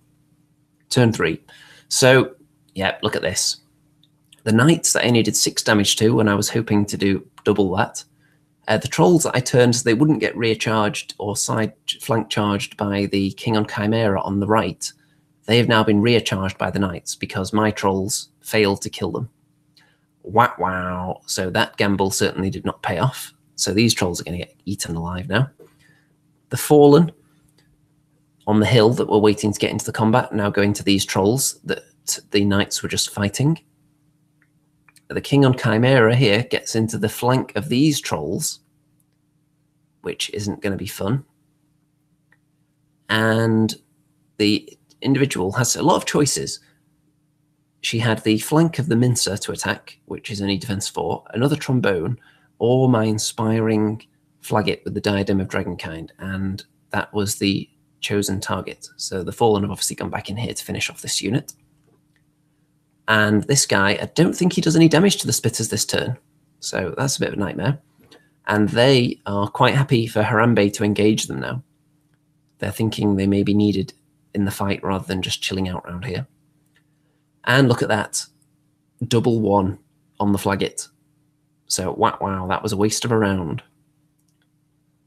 The rabble horde do get killed by the fallen and the fallen overrun, but they are going to get charged by some nasty things now, because of course we've got a mincer here, we've got a bruiser, we've got the trolls, so he's definitely going to get charged. This king on Chimera kills off the trolls that were here, and these trolls get killed as well with that rear charge. There's a bit of a wider shot of where they ended up afterwards with their overrun, because they didn't want to be probably charged by them, maybe. Over here, actually, yeah, he does put damage on them, wavers them. There you go. So it was a double 6 to waver them. And you can see it's not looking too healthy, but again, I've got lots of units that are capable of inflicting big damage still. So my turn 3. These units again, what do? Well, they kill the unit of knights that were already on 6 damage that had just killed my troll horde. So those knights that, by all rights, hopefully you would expect to kill them with the flank charge that I had earlier, but instead I have to finish them off now. Harambe goes into this unit of infantry, puts 4 damage on them to make a start. And these trolls go back into the fallen. got them to 5. And the Mincer and the Bruiser double charged the other unit of Fallen and killed them, which is nice because they were only on 1 damage. So they're now turning to face that way. I got a good roll for the Mincer there. So another issue that could have been solved there is if this character had charged into the Mincer and done 1 damage, it would have taken away the Mincer's Thunderous Charge, which would have probably prevented that unit of Fallen from being one-shotted. The Giant has come round to stare down in this direction. So while the Giant hasn't been doing any fighting, it did serve its purpose. Whether it was worth its purpose that I gave it in this game will be up for debate, I'm sure. I don't know whether many players would use a 190-point monster like that to kind of initiate a fight with other units. But in some ways it's worked, because this fight is turning around a bit here. And I do have ample time to get my scoring units to the middle at this stage, the way the fight's going. Trombone over here. Don't manage to kill this king yet. It's on 9. Turn 4. I think, did I mention that the other king on Chimera got killed earlier? Well, I think it did. So, here, this is going to rumble on until that guy decides to attack somebody else. King on Chimera in the rear of the trolls, because I had to leave them facing something. And this guy, I was hoping to finish him off with shooting attacks, but obviously I couldn't do it. Harambe is attacked there. And the Flaggett is attacked again. So you'd expect, can't be double 1 twice in a row, surely, and no, he's dead. So those trolls are dead as well now. And he backs up to avoid the Mincer. And these Fallen have actually turned and run away now, which is interesting. I can't remember which ones they were fighting, actually. Let's go back a second. Did I incorrectly report? No, yeah, they just did 5 damage there, those trolls. They didn't kill them. And those Fallen actually ran away. It's because I couldn't have turned to face the... It was just confusing me because there was nothing in front of them, so I wondered why they were facing this way. But it was because the Fallen just turned around and ran away while this guy charged into them. So the Fallen ran away because he wants to preserve his unit strength for the Dominate Zone, which may be a good move at this stage. And with my turn, I'm chasing with the Bruiser. The Giant's going up as well, but staying out of the charge arc of the King here, because I don't want to get blocked off with the Giant. The Mincer as well, but if he wants to attack the Mincer, it's not that valuable, and he may be putting himself in danger of something else. Over here, these Sniffs move this way. Now, there's a good learning experience here, an example to give. So this unit, I was going to charge them into the flank along with Harambe. So I moved them up, put them in the flank, and then I decided, actually, no, I'm not going to do that, and started edging them back. If you're going to do kind of a take back, or a take back seize, as it were, as people call these things, then make sure that you're being totally safe with it. So this is obviously a spot that they 100% could reach from where they were, because they were back here somewhere. They've got a 20-inch move. They were charging. They're only being moved back on their original path. If you're going to do a take back, it's best not to try and get them back to your original position if you haven't marked it, because you might get it wrong, and then if you're going to go off in a totally different direction, you may find that you've got it completely incorrect, and it's not the best thing to be doing. So if you're going to be sliding units forward and back, make sure it's in kind of the safe area that they can definitely reach. So I'm quite liberal about it with a unit like this, because they're so fast and nimble. So you can kind of just slide them around all over the place, and 100% of the time it would be a place they could have ended up legally. So nothing to worry about with them. But in general, it's a good rule to follow. If you may be having second thoughts, mark where the unit is at the start so you can go back. And over here, the Trombone is moving up, and these Sniffs are moving up as well, because I want to get them to strike at the center. And I'm toasting this guy still. He's only up to 10 damage, though. Turn 5. So the hero charges into the Bruiser, probably not going to kill it. Harambe gets double charged by these Fallen join in as well, that have taken damage quite a bit. I think I did some shooting at them last turn and got them up to 8, so they might die soon. And I have to kill those units, and then I have to get some of my unit strength into the middle now. So this guy decides to give up on fighting the Spitters and goes after the Trombone. And he's going to kill that. And this guy goes into the rear of the Mincer. He's going to kill that. Trombone dead. The Bruiser gets wavered with a double 6, I think. Or it may not have necessarily been a double 6, could have just waved him with a 10. So still unlikely, but wavered him with only 2 damage, and the Mincer's dead. So this unit's heavily damaged, that unit's damaged, and I've got shooting attacks remaining. So my turn 5. Now, I'm not sure whether I think I may have done something wrong with this Bruiser here, because he was facing this way and he's turned completely around and moved backwards. I don't think that's legal. I think if you're going backwards, you can only turn 45 degrees. But I did check the pictures when I was running through to make sure all the pictures were good beforehand. I spotted that. And I did check later in the game to make sure that it didn't give him any kind of an advantage. And thankfully it didn't, because he's now facing a different way. So if he wants to go in that direction, he has to use both pivots to look that way now. So yeah, there you go. That means he's not going to be, for example, charging off this way in the next turn. So it was a mistake, but thankfully it didn't put him in an advantageous position. The giant kills that individual there. It doesn't overrun, because I don't want to go into the charge arc of the king on Chimera. And I managed to waver that king, put him up to 11 wounds with shooting. The sniffs, then, let's see. So here, this unit, I don't know what that picture represents, just some human hands. Yeah, I don't know what's going on there. Anyway, so these Fallen decide they're going to charge out of the safe zone. This guy charges into the sniffs, first of all. It's because he's not a scoring unit, so if he can take them out, that would be nice for him. The Fallen, though, they want to take out my horde before they get into the scoring area, because the Fallen, they're probably going to die anyway, and even if they don't, they can turn around and head back. This guy kills the sniffs in 1 round, so that's good for him. Kills the spitters with the Fallen. And we're on to turn 6 for me. So these guys move into the scoring area. The giant and the Bruiser, I think this might be turn 7, actually. Yeah, because we were in a huge rush at the end because the round was ending, so the pictures are a bit, not exactly out of sequence, but a bit weird. So in turn 6, I moved the giant and the Bruiser towards this area, and he had his individual in there. And in turn 7, I double charged them into him and killed him. Or in his turn 7, he charged the Bruiser with that. And in my turn 7, I then double charged both of those into this character here, and I'm going to kill him. And then the trombone finishes off the Fallen. So that means I've completely wiped out the enemy forces in turn 7, and in the middle I have 1 point for the Bruiser, 1 point for the giant, 2 points for the sniffs.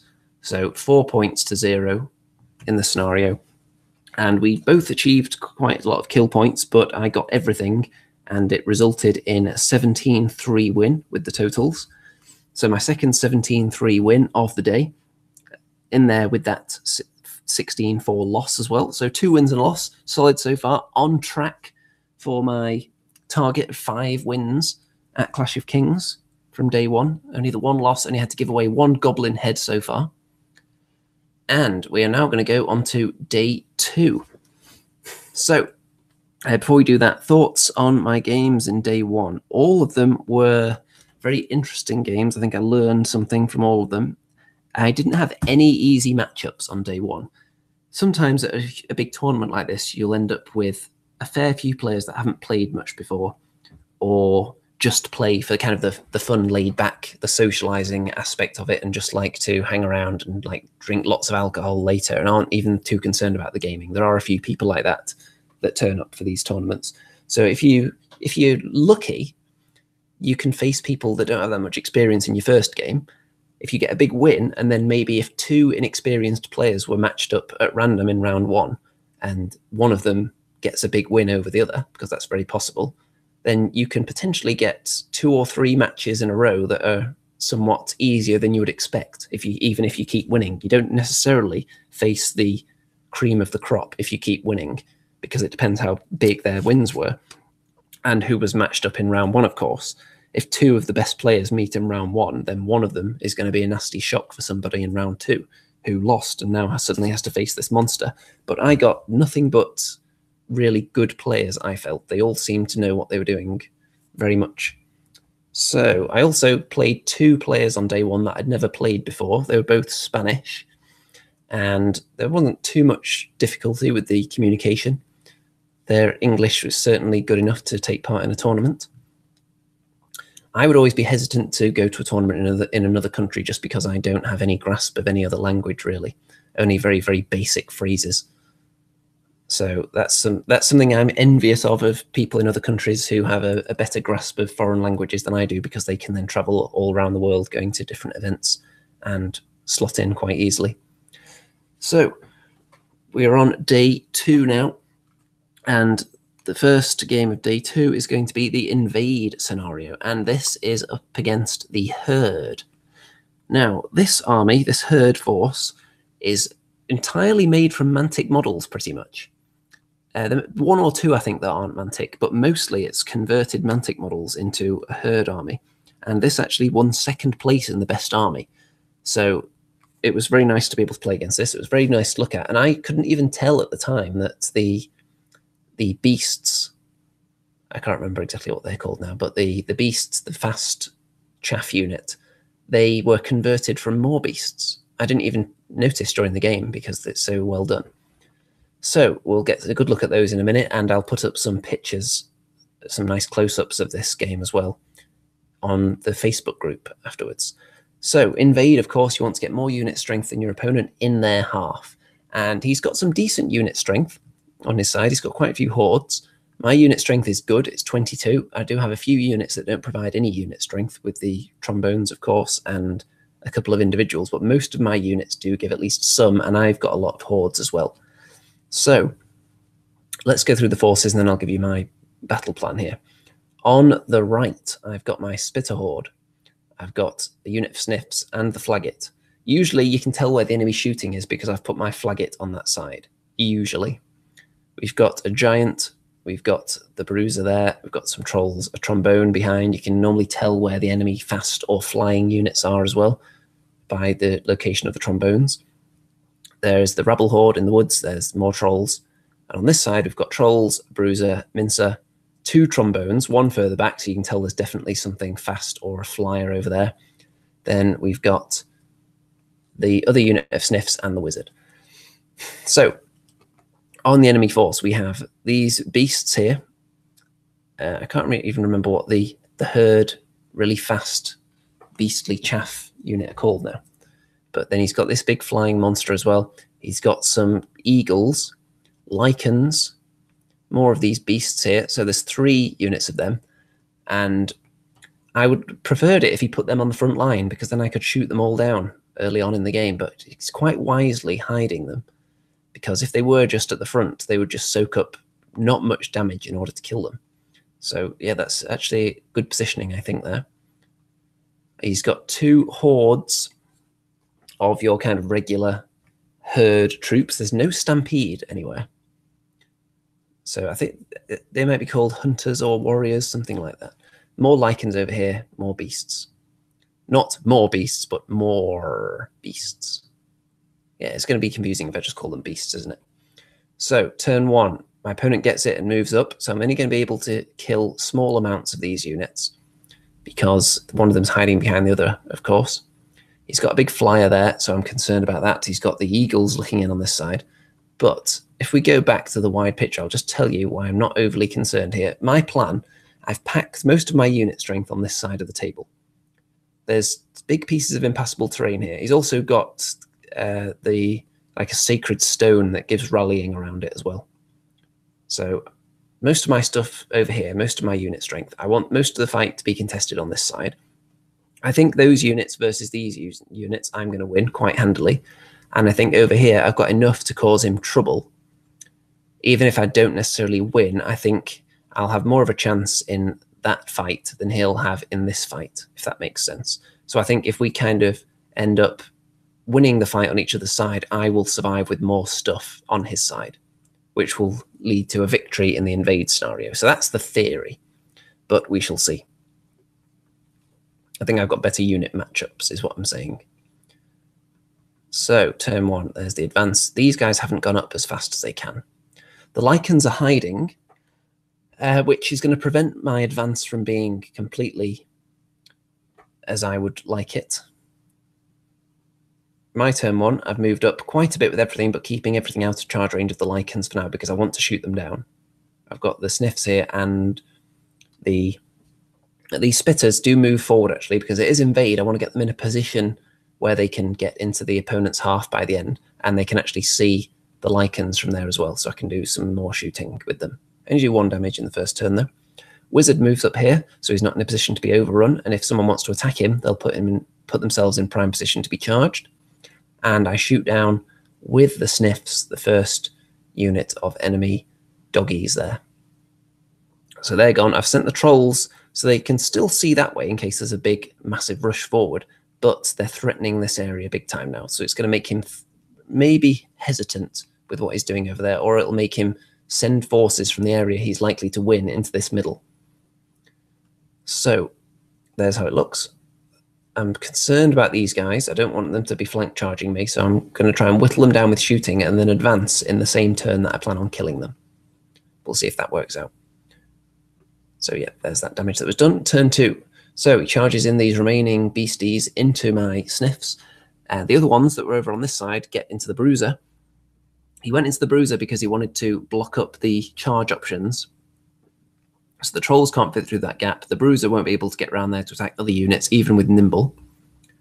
So they're blocked in by this now, and the flyer has landed right there, as if to say, ha, I'm right next to you, but you can't attack me because there are units in the way. No, no, no, no, no. So up here he advances a little bit, but not hugely. He's being hesitant on this side, trying to draw me into his pincer trap here. He only does 1 damage on my sniffs, they'll be fine.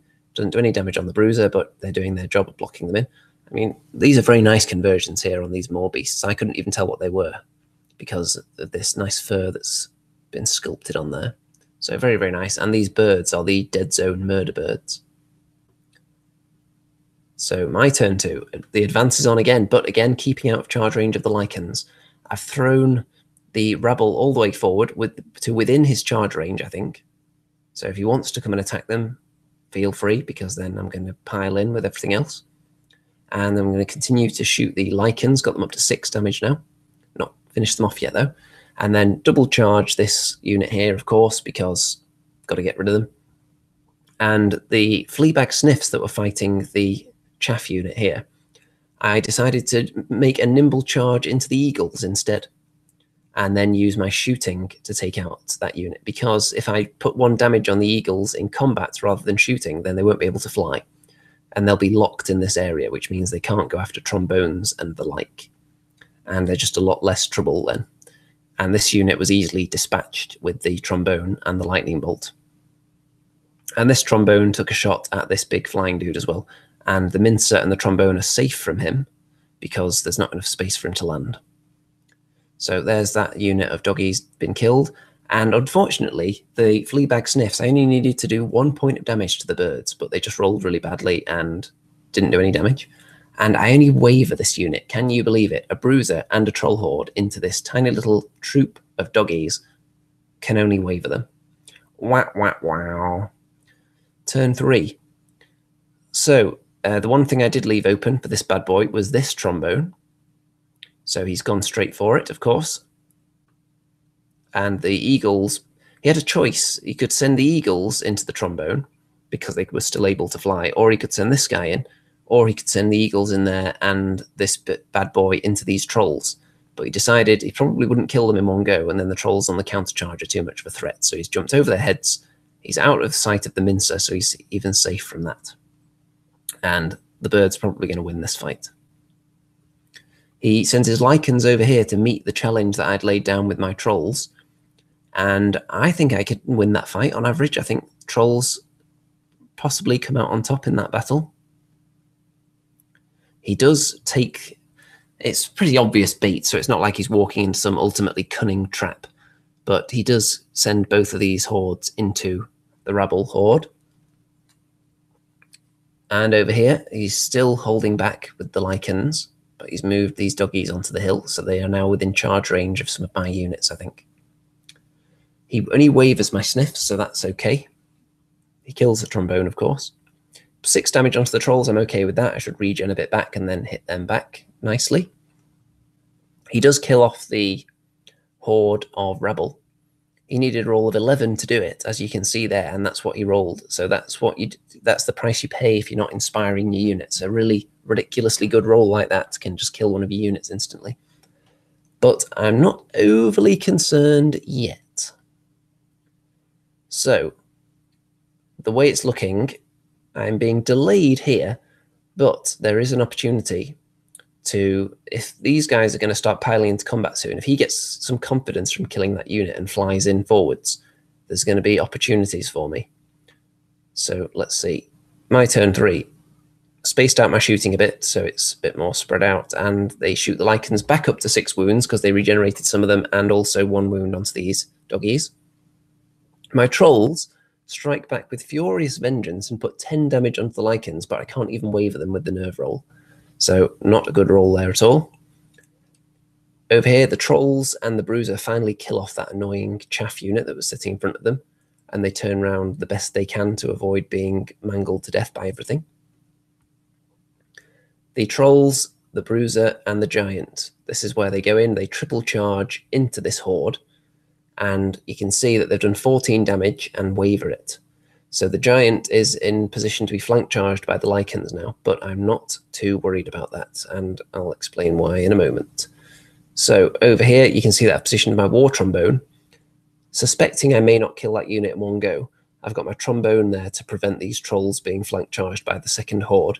So he's going to have to go through a 65-point trombone, which moved into position and flamed them, put a bit of damage on them before it inevitably gets killed.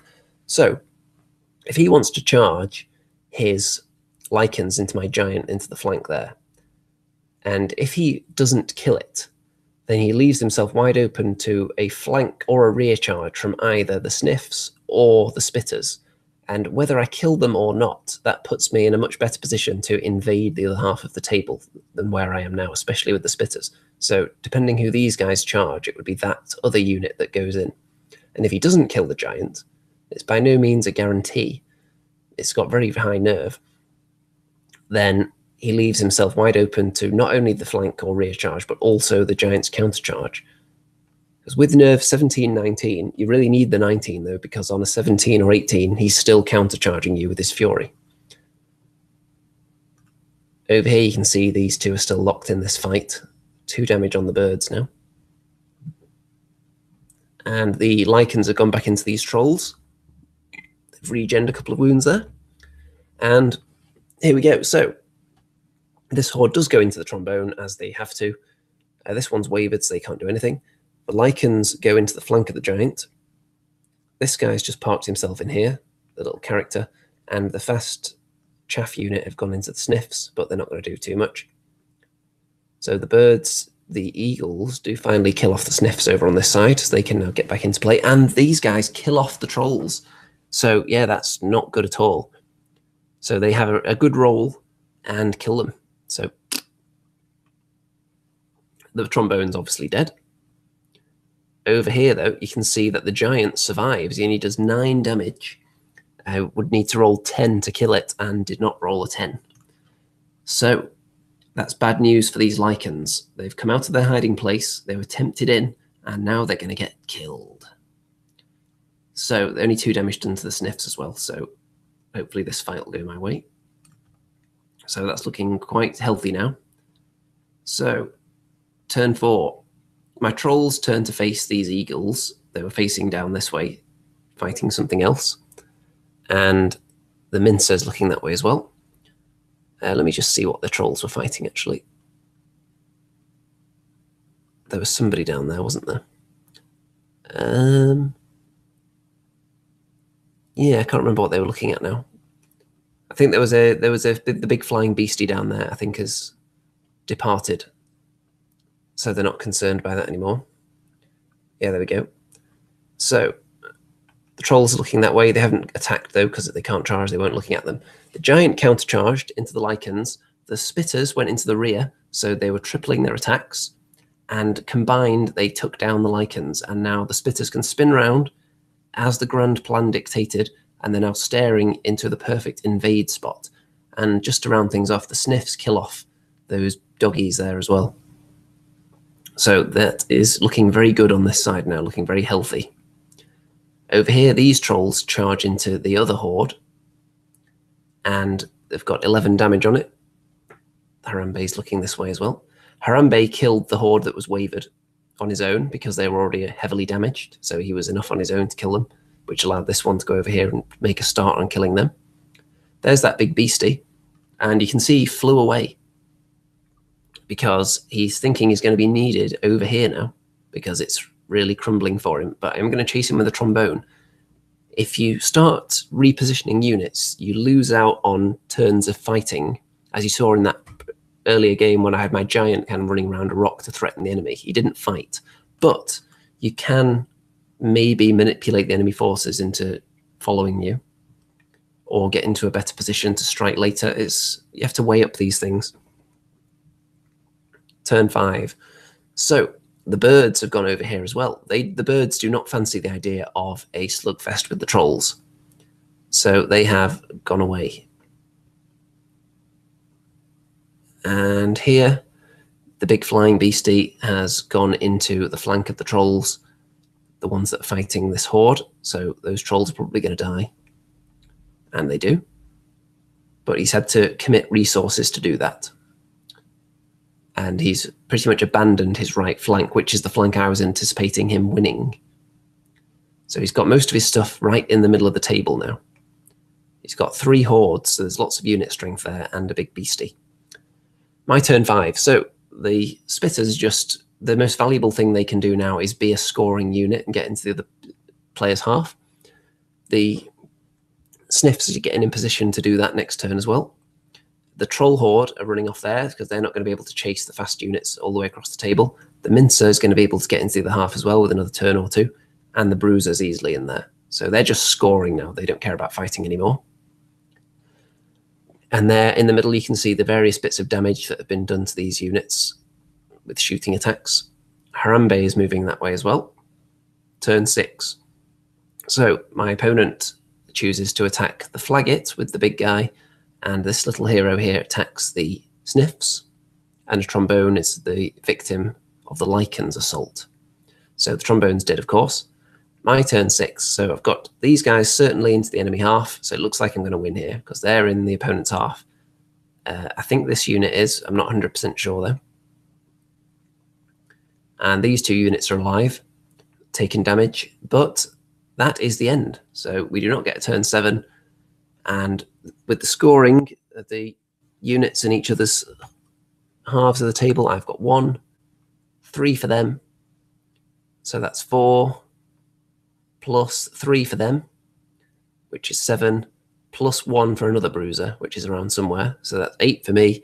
And he's got these 2 hordes, which are -1 to their unit strength because they're nimble, because they're large. So they're worth 2 each. So they are 4. So it's 8-4 to me on victory points. And my opponent killed only a tiny amount more points than I did, which results in a 15-5 win for me. So that is a good start to day 2. I knew at the start of day 2 that if from the position I was in the table, if I got 3 mammoth wins on day 2, like if I got 3 19-1s or 20-0s, then it would be very likely that I would finish in a podium position, probably 2nd or 3rd. First is pretty much out of reach if you lose a game in a tournament, often because there are a couple of players that just don't seem to lose ever, one in particular. And I was 19th at the end of day 1 in the rankings. So I knew if I got 3 massive wins, I could jump up into the podium places. It's unlikely with this scoring system. It's difficult to do unless you're an absolute beast. But if I got 3 average wins, then I could definitely make the top 10, which would be an incredible run, I think, for my first ever Clash of Kings. So I'd be very happy with that. And it would mean I would meet my goal of getting 5 wins as well. So we'll see. If I get any less than 3 wins, then it's very unlikely I would be able to make top 10, unless the wins I do get were massive. But there's a 15-5 to start off day 2. And it's put me in the right direction for that top 10 finish that I'm aiming for. So 2 games to go. And the next one is Occupy. This is the one where there are 3... there are 3 secondary objectives, if you will, around the middle of the table somewhere, around the center line. And there are two primary objectives, which are on your half, which you place on your opponent's half, which are worth nothing to you, but are worth, the one on your own half is worth nothing to you, should I say. The one on your opponent's half is worth 2 at the end of the game if you hold that. And the ones in the middle are worth 1 if you hold them at the end of the game. So I'm against the Twilight Kin. So 5 games so far, 5 different armies, which is perfect. You want to be facing lots of different armies at tournaments. There's nothing worse than just facing the same thing over and over and over again. So all different armies so far, which is very, very nice. And of all the armies I faced, this is the game I felt the most confident about looking at the enemy list. I can tell you that now. So my positioning, because there is, I think I'll show you where the tokens are in a second, but my army over on my, there's not much going on this flank really. There's a token there, there's one there, and the other one is somewhere around here, I think. Might be there, just on the other side of the portal. So we were playing this as a big impassable piece of terrain because none of the walls or the pillar would come off it, so it's just impassable, this whole area. It would be too difficult to put units on it.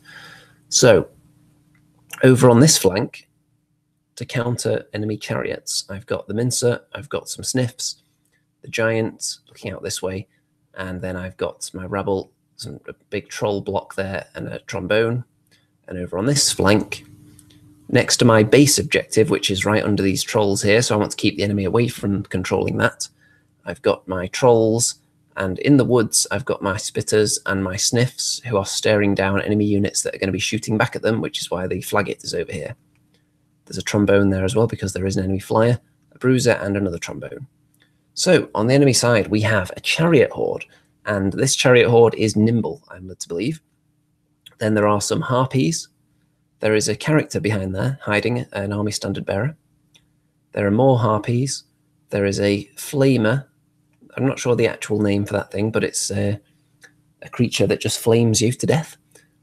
There are some crossbow horde there. This unit here, I can't remember the name of them, but they are quite a powerful fighty infantry regiment. Then there are 2 units of cavalry, one there and one there, on either side of this monster here. Then there is a chariot regiment over on this side with Basusu the Vile. So Basusu seems to be available in quite a few different army lists, and Basusu is certainly here. There we go.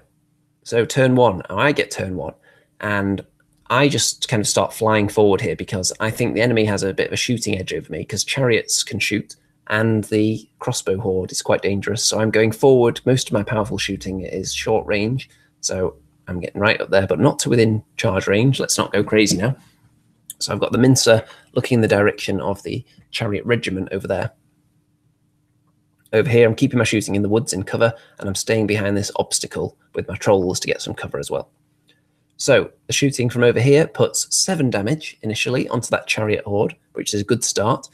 Chariots are something I'm never particularly scared of. I'm always confident I can shoot them down, whatever I've got, whether it's rock lobbers or archers. I don't know why. Maybe it's because their nerve isn't that high.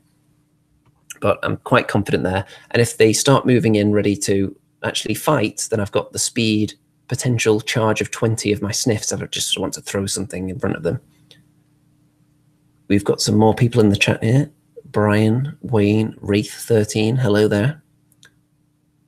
Okay, so, and these Sniffs here put 5 damage onto this unit of cavalry. Cavalry are another thing that I generally like to see up against me because their nerve is not that high. So I'm usually confident I can kill them. Ogres, big infantry, cavalry, and chariots are the things I'm confident of killing. The things I'm never confident of killing are giant hordes with ridiculously high nerve. Orc hordes, for example. Turn 1 for the enemy. So Basusu has moved up, staring down the flank, always dangerous. The chariots have moved up there as well. And the rest of the enemy lines have tentatively moved forward, not ridiculously far. But you can see the other token, the other objective for the end of the game there. Now, the gargoyles have moved up to within charge range of my trolls. The harpies, should I say, I don't think they're gargoyles, but they've got another fighter unit right behind them. And the chariot horde would be in range of anything that charges them as well. So I'm only going to throw Harambe in there on his own and leave the trolls back. The chariot horde hasn't moved, it's just going to shoot. So it shoots, and with 5 damage, it kills off my unit of sniffs over there in one go. So a good nerve roll there. He needed 9 to kill them, and they are toast. The crossbow horde does 3 damage to those trolls. Turn 2 for me. So you can see Harambe has gone up there to attack the harpies, and these archers are staying where they are. So Harambe actually does 0 damage, which is frankly ridiculous. So that means the harpies are going to be able to charge whatever they want now, which is a nightmare. So the archers waver the chariot horde, putting them up to 11 damage, putting another 4 on them. So they don't like that. There are some more harpies behind them, by the way, that haven't moved yet. These sniffs put 2 damage onto the chariot regiment over on that side, on the left. The whiz with his lightning bolt gets this unit of cavalry up to 6, which is just the prime spot for trolls one-shotting them, which is what I always aim for. If I can get a unit into a position where trolls can kill them in one go, or a giant for that matter, then perfect. Turn 2 for the Twilight Kin.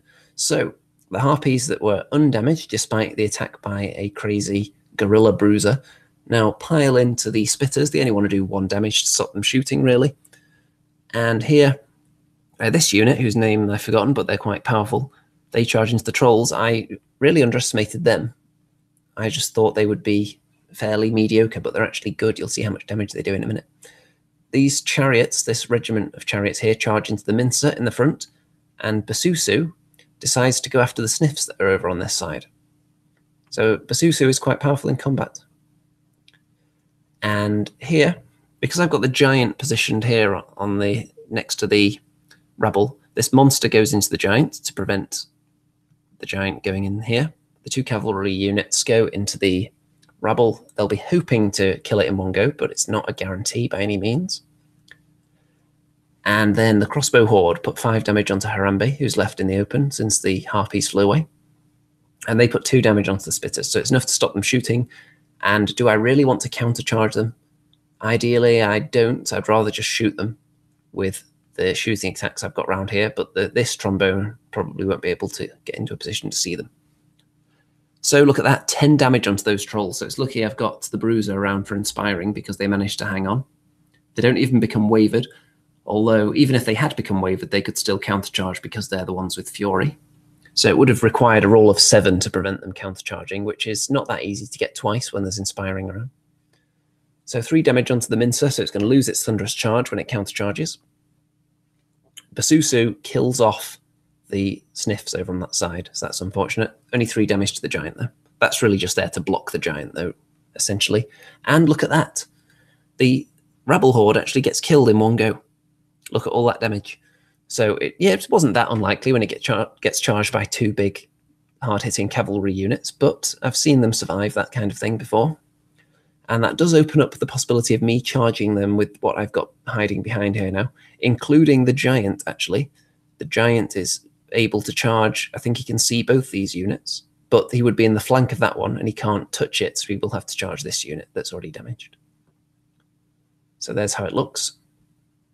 Turn 3. So my trombone and my Diadem of Dragonkind kill off the harpies that were standing in front here. Harambe goes into this flame creature and puts 6 damage on it, so stop it shooting at least. My trolls countercharge there, put 6 damage onto this unit. It looks like they're going to defeat the trolls, though. I double charge the bruiser and the trolls into this unit of cavalry and the giant into this one. So this one becomes wavered with 11 damage. And the other one, look at that. Wow, wow, wow, indeed. So 12 damage plus brutal, double 1. Dun, dun, dun. Oh dear, oh dear. The dreaded double 1. So the mincer doesn't do anything to that unit without its thunderous charge, so now they're going to have their thunderous charge to retaliate with, which is going to be deadly. Turn 4, so the chariots go back into the mincer. Basusu wants to mop up a trombone. They go back into the trolls. The cavalry and this monster double charge the giant, who may pay the ultimate penalty for double wanting them, and this unit can't do anything because they're wavered. Over here, these harpies finally move forward to get into the game, and the chariots move up because they're no longer wavered, and they turn to face this way. But they are heavily damaged, so I anticipate killing them very soon. Harambe gets shot down by the crossbows. So over here, my trolls do get killed, and this unit is now able to turn around and face this way, so I need to kill off whatever's in front of me next so I don't die from this menace here. And the giant gets killed as well with that double charge, so he paid the price big time for failing to remove that unit. Now, this unit here actually gets moved after I took the picture. He repositioned, and where they are now is actually perfect.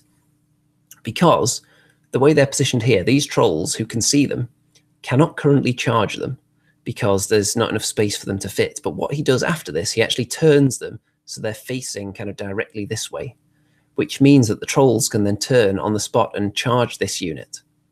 So I think he just wanted to be looking this way to get into the flank of something else or avoid something. I don't think I have a wide shot of this area of the battlefield right now, but there was some purpose for him turning, but it's not going to end up being for the best because I do have the option to do the kind of sideways charge here. So that's going to be bad news, because at the moment they're fine, but then he does turn them on like that. Okay, Basusu kills the trombone, obviously. The Mincer takes 0 damage from the chariot regiment, which is amazing. Now the Mincer's going to be hitting back with its full thunderous charge, which is great. Turn 4. So my trolls move up here. They're not even bothering with the chariots because I'm hoping to kill them now. The Diadem of Dragonkind wavers those chariots. You can see they're on quite a lot of damage now, but I didn't roll well on the nerve, only enough to waver. But they're going to die eventually. Now, as far as the objectives, well, as I said, this unit of trolls kill the unit that was here, and then they pivot a bit. And then the Bruiser killed the other one on its own because it was already heavily damaged. So both units of cavalry are down. And this Bruiser facing that way, he's actually perfectly aligned almost to go after the opponent's base objective, which would be worth 2 for me at the end of the game. So he's going to head over there in a minute. It is towards the crossbows, but he's going to go that way regardless. The Mincer kills the chariot regiment. That is amazing. So the Mincer survived their charge with 0 damage, got his thunderous charge back, and minces them to death. So great job by the Mincer.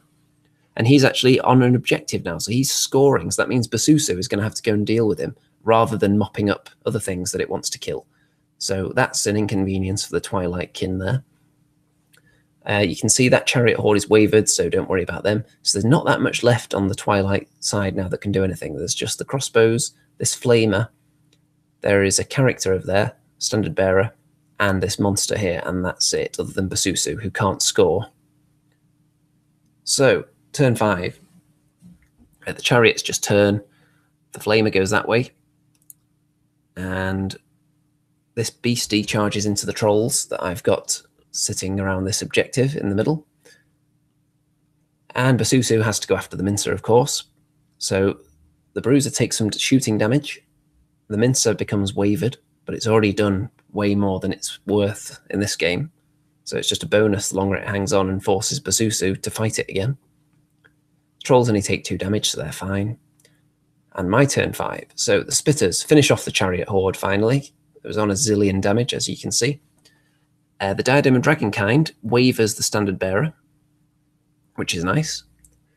And the Bruiser uses his full 12-inch move and his nimble pivot to get into this position right next to the enemy base objective, just within the 3-inch limit, and position himself so that if he gets charged by this crossbow horde, it would be in the front. And also positions himself in such a way that if they do charge in and bounced off, which they probably would, I would think, and not kill him, then they wouldn't be within 3 inches to contest this. So it's looking good at the moment. The trolls waver that big beastie, so it's looking even better. Turn 6 for the Twilight kin. There's not much left to do, but Basusu's going to go and try and finish off the Mincer. This thing's going to move backwards, and the very blurry picture of the crossbows, they actually decide to shoot at the trolls and get them up to 9 damage. Basusu kills the Mincer, so I'm not scoring on that objective anymore. These objectives, by the way, which my opponent put out look very, very similar to mine, which are the same ones, painted in a very, very similar way.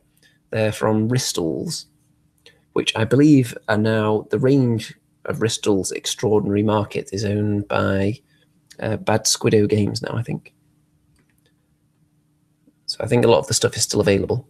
So this trombone moves as we look at, so there's a turn 6 there, and it goes straight to turn 7 because not much happened.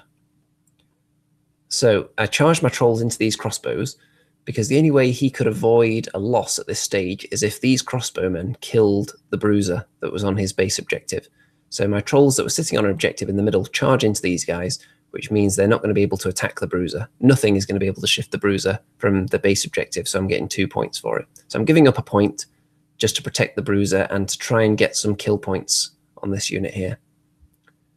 And I'm able to waver this unit, this monster, with my trolls, and finish off the standard bearer with the flagget. And Twilight Kin, turn 7, Basusu into the trolls. These guys won't do anything to the trolls, and the bruiser's safe there. Those trolls do get killed by Basusu, though, and that's going to be the end of the game. So there's no one on that secondary objective, nobody on that one, nobody on my base objective, and the only objective that's being held is the enemy base objective by my troll bruiser. So that is a successful game there, another win. And with the kill difference, it was exactly enough to give me a 16-4 win. If I had killed one less point, then it wouldn't have been enough, and it would have been 15-5. But as it was, 16-4, second win of day 2, fourth win out of 5 games so far. 1 game to go. So, moving on. Now, before we move on to the final game, it was lunchtime, and there were some armies out on display for the Best Painting Awards.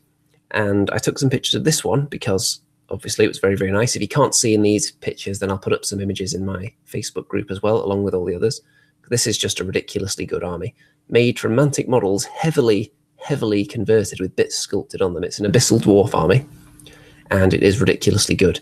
I'm sure you won't be able to see it in all its glory on this Hangout because of the quality being throttled a bit, but you'll get the general idea, I think. And you can find good pictures of this all over the internet.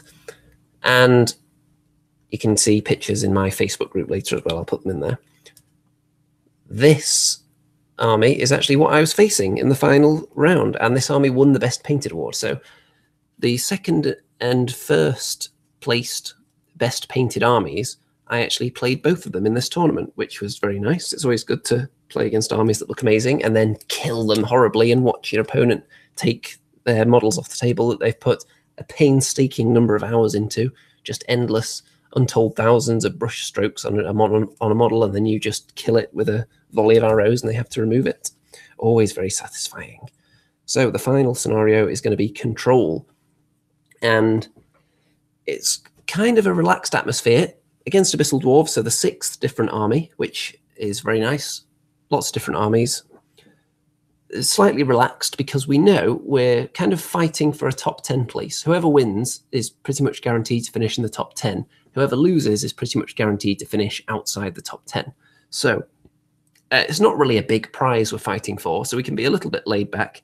And it was just a nice, fun, bit more of a relaxing game, but also we were both trying to win very much as well.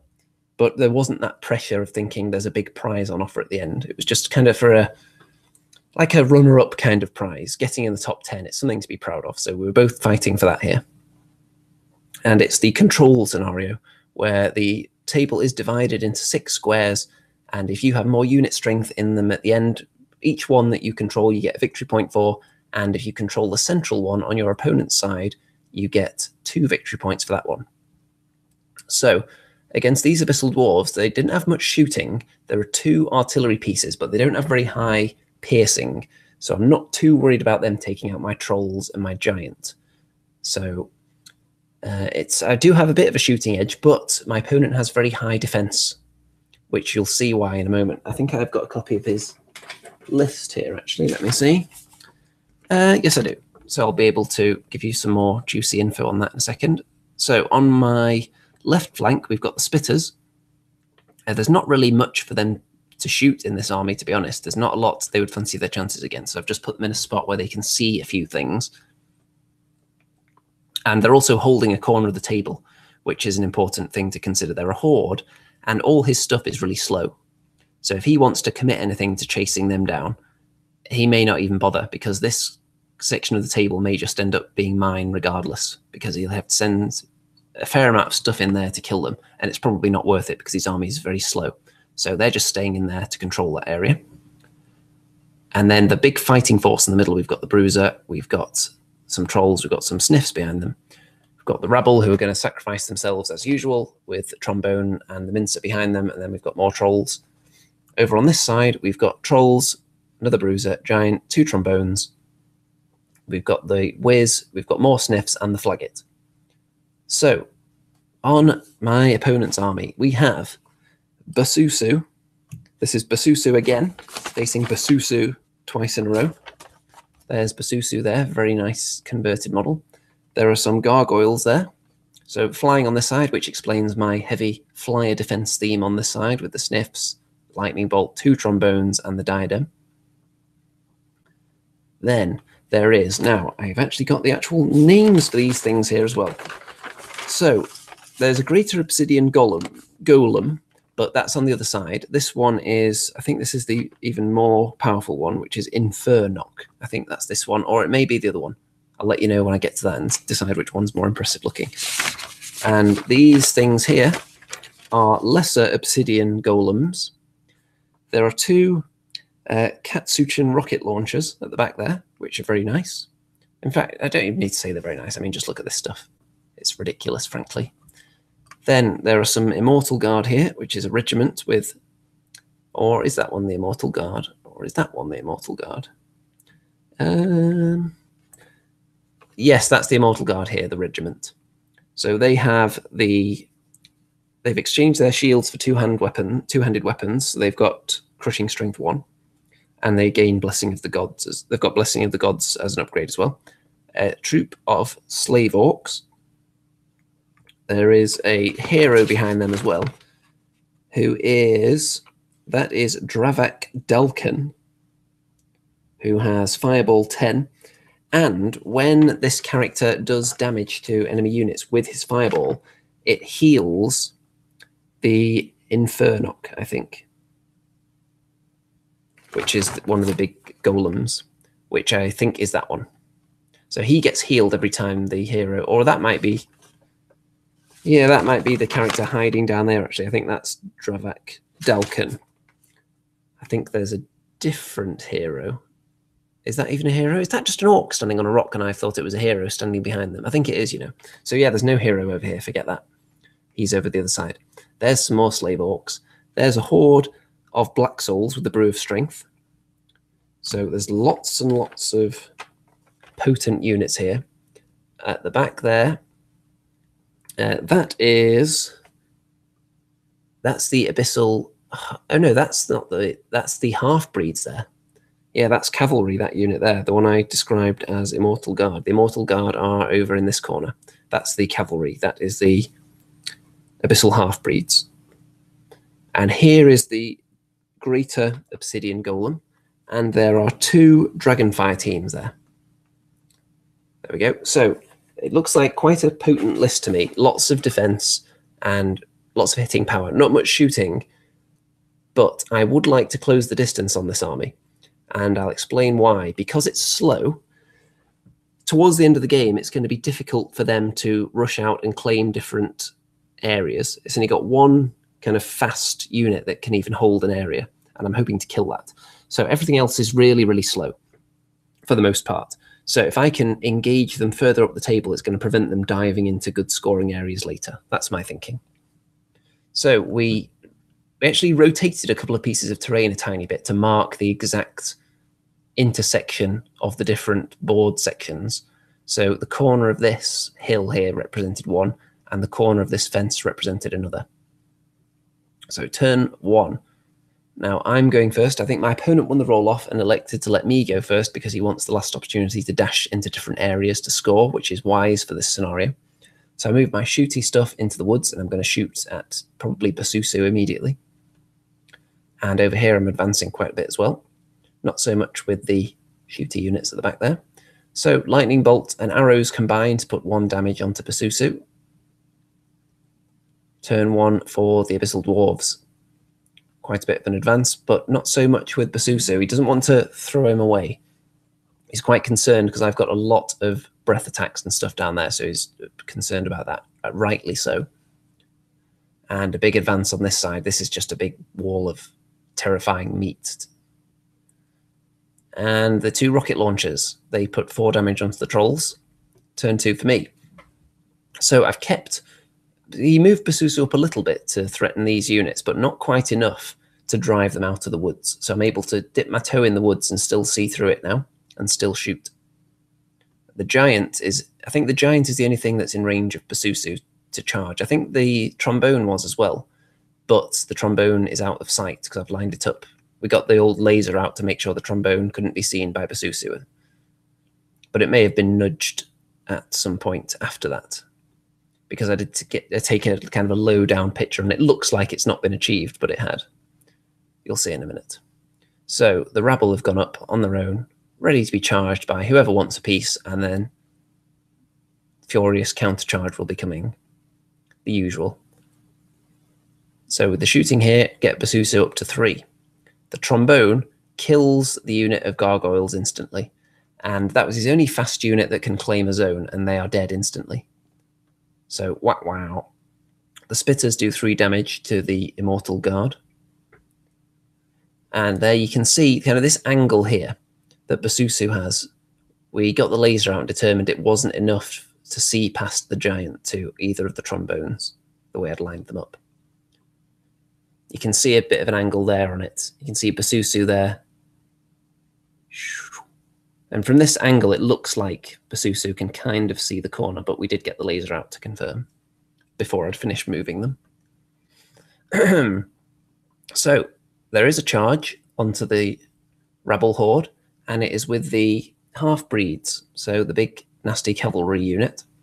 The Slave Orcs have moved up just to block the trolls in, and the lesser obsidian golems have come this way as well. The greater golem has moved up as well, threatening. I can't now back away from its charge range, so I'm going to have to engage it. Basusu has then run over here now, terrified of all my breath attacks. He's going to get involved on this side of the table instead. The rocket launchers and the fireball put 4 damage onto these trolls. And by the way, I'm on the same table here as I was in the previous game, in case you're not noticing any difference in the terrain. But all the terrain on the table was moved prior to this game, so they could set up some of the display for the best army and best unit awards. So we did put the terrain back as best we could, but it's not exactly the same.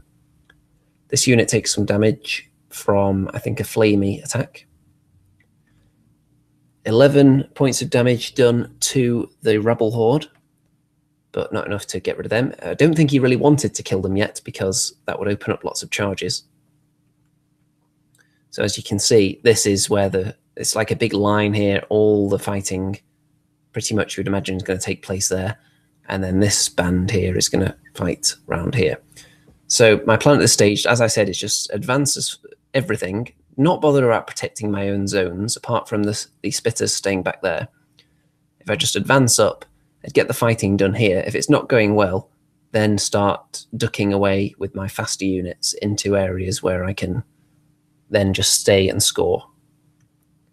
But we'll see. I'm not going to go too nuts and just throw absolutely every single unit all the way to the other side of the table, though.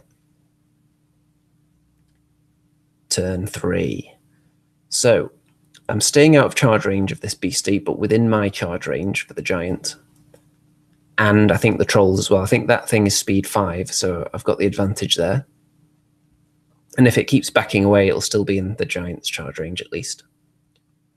And I've got lots of my shooty attacks here that are now heading this way, now that Basusu's run away, so they want to get involved again.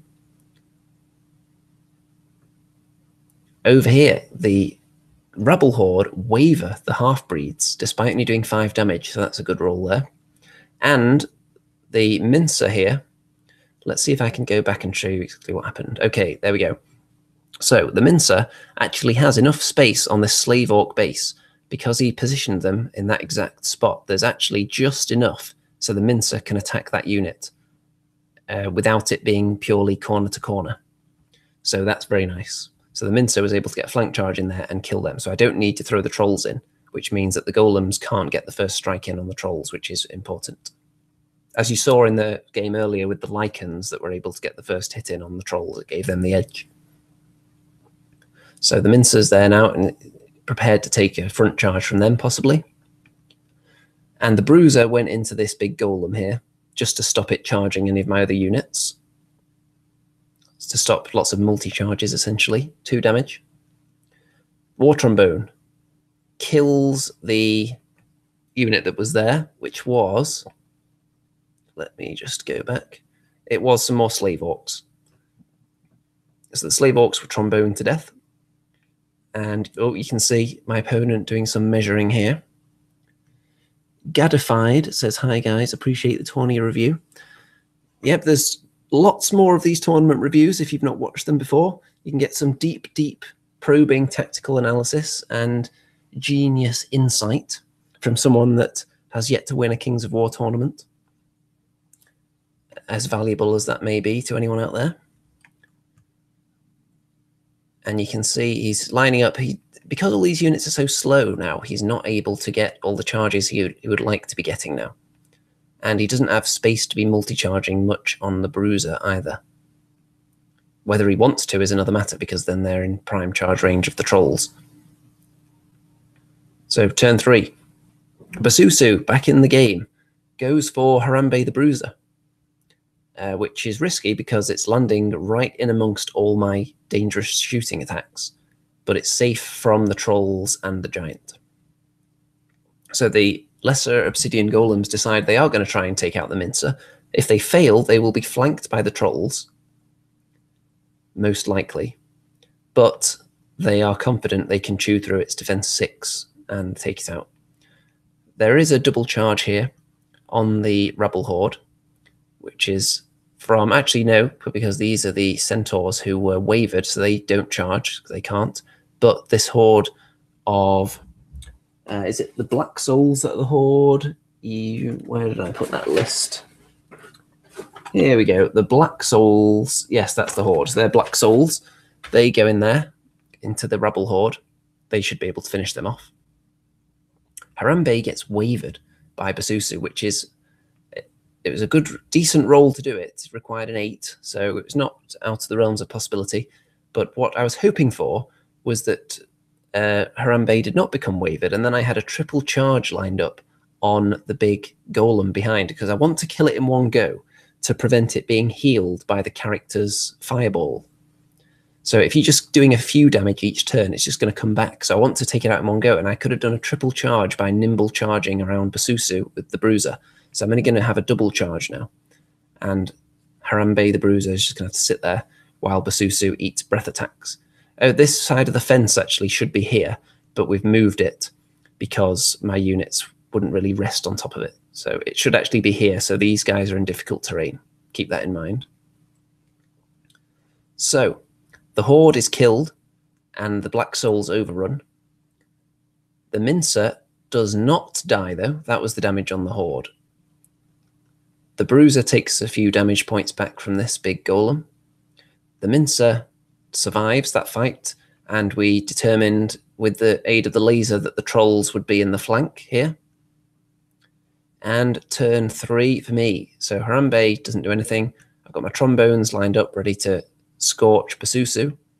And I actually waver Basusu, which is great because that's going to preserve the life of my war machines, who are probably a prime target for someone flying around. I do get the double charging on this big monster, but only do 6 damage on this big, the named golem, which is called Infernoc. So yeah, I think that's that one. Yes, 180 points. It's a big old beastie, nerve 20. So I'm going to have to do more damage than that. The obsidian golems do get charged in the flank by the trolls, and the mincer in the front, but they only suffer 11 damage, so they hold on for now. And here, the trombone finishes off the half-breeds, the cavalry. So they are dead because of the trombone to the face. So that was nice. I think I needed a good roll to kill them, but they were not inspired. I think I needed about 9 on the dice to kill them, but no inspiring round, so they are dead. The trolls are going into this horde here, but it's going to be a long old slog to kill them. 4 damage. And here, the bruiser versus the large golem, having just a bit of a wound exchange. And this unit of sniffs, because this is control, I'm thinking scenario now, I want a unit in this area here, which would force him to leave units here if he wants to claim it, which would be bad news for him because it means he can't advance and get into the fight. So I'm sending them round the back. Next turn, they'll be able to get to about here and then shoot something, hopefully. So you can see how it's looking. And my plan of making the fight take place mostly on his half is going to plan, should I say, because he's going to have trouble reaching certain board areas, whereas I have a lot of speed. I've got sniffs alive on both sides that can be claiming zones. So I can like nip back and forth to areas as he tries to claim them, which is a big advantage to having fast cavalry in this scenario, and why I think it was possibly a bad move to sacrifice his gargoyles earlier on in the game, because they're important for that kind of role. It's difficult against my army, though. It was there's almost a no-win situation. Even if he tries to save them, wherever they land, they're probably going to get tromboned or lightning bolted or diademed. So turn 4 for the Abyssal Dwarves. So this bad boy goes back into the trolls to countercharge them. Basusu is just kind of hiding while wavered. Ends up hiding there. The rocket launchers put a ton of damage onto the mincer, and I believe they kill it. This one puts some damage onto the sniffs and some fireballs. The fireballs actually kill off the war trombone that was here, and the mincer is dead from the rocket launcher. These trolls become wavered by the big Infernock, but this is the unit again with Chalice of Wrath, so they have Fury, so that item paying dividends again, and they're going to be able to countercharge freely. Here, the lesser obsidian golems put 6 damage onto the trolls on the counter, and they get some of their wounds back as well as a result of the fireball damage to the trombone, which was 5, so I think they get 5 wounds back. This horde are fighting the trolls, and they put quite a bit of damage on there, the Black Souls. They'll get them up to 10, but can't remove them. His nerve roll just wasn't high enough to even waver them. He needed a 5 to waver them because of the Staying Stone, but he could only roll a 3 or a 4. And the Bruiser goes down. Bruiser is dead. Turn 5. So I now get the triple charge I wanted on this big beastie. Harambe the Bruiser goes in the front, trolls in the front, and a giant in the flank.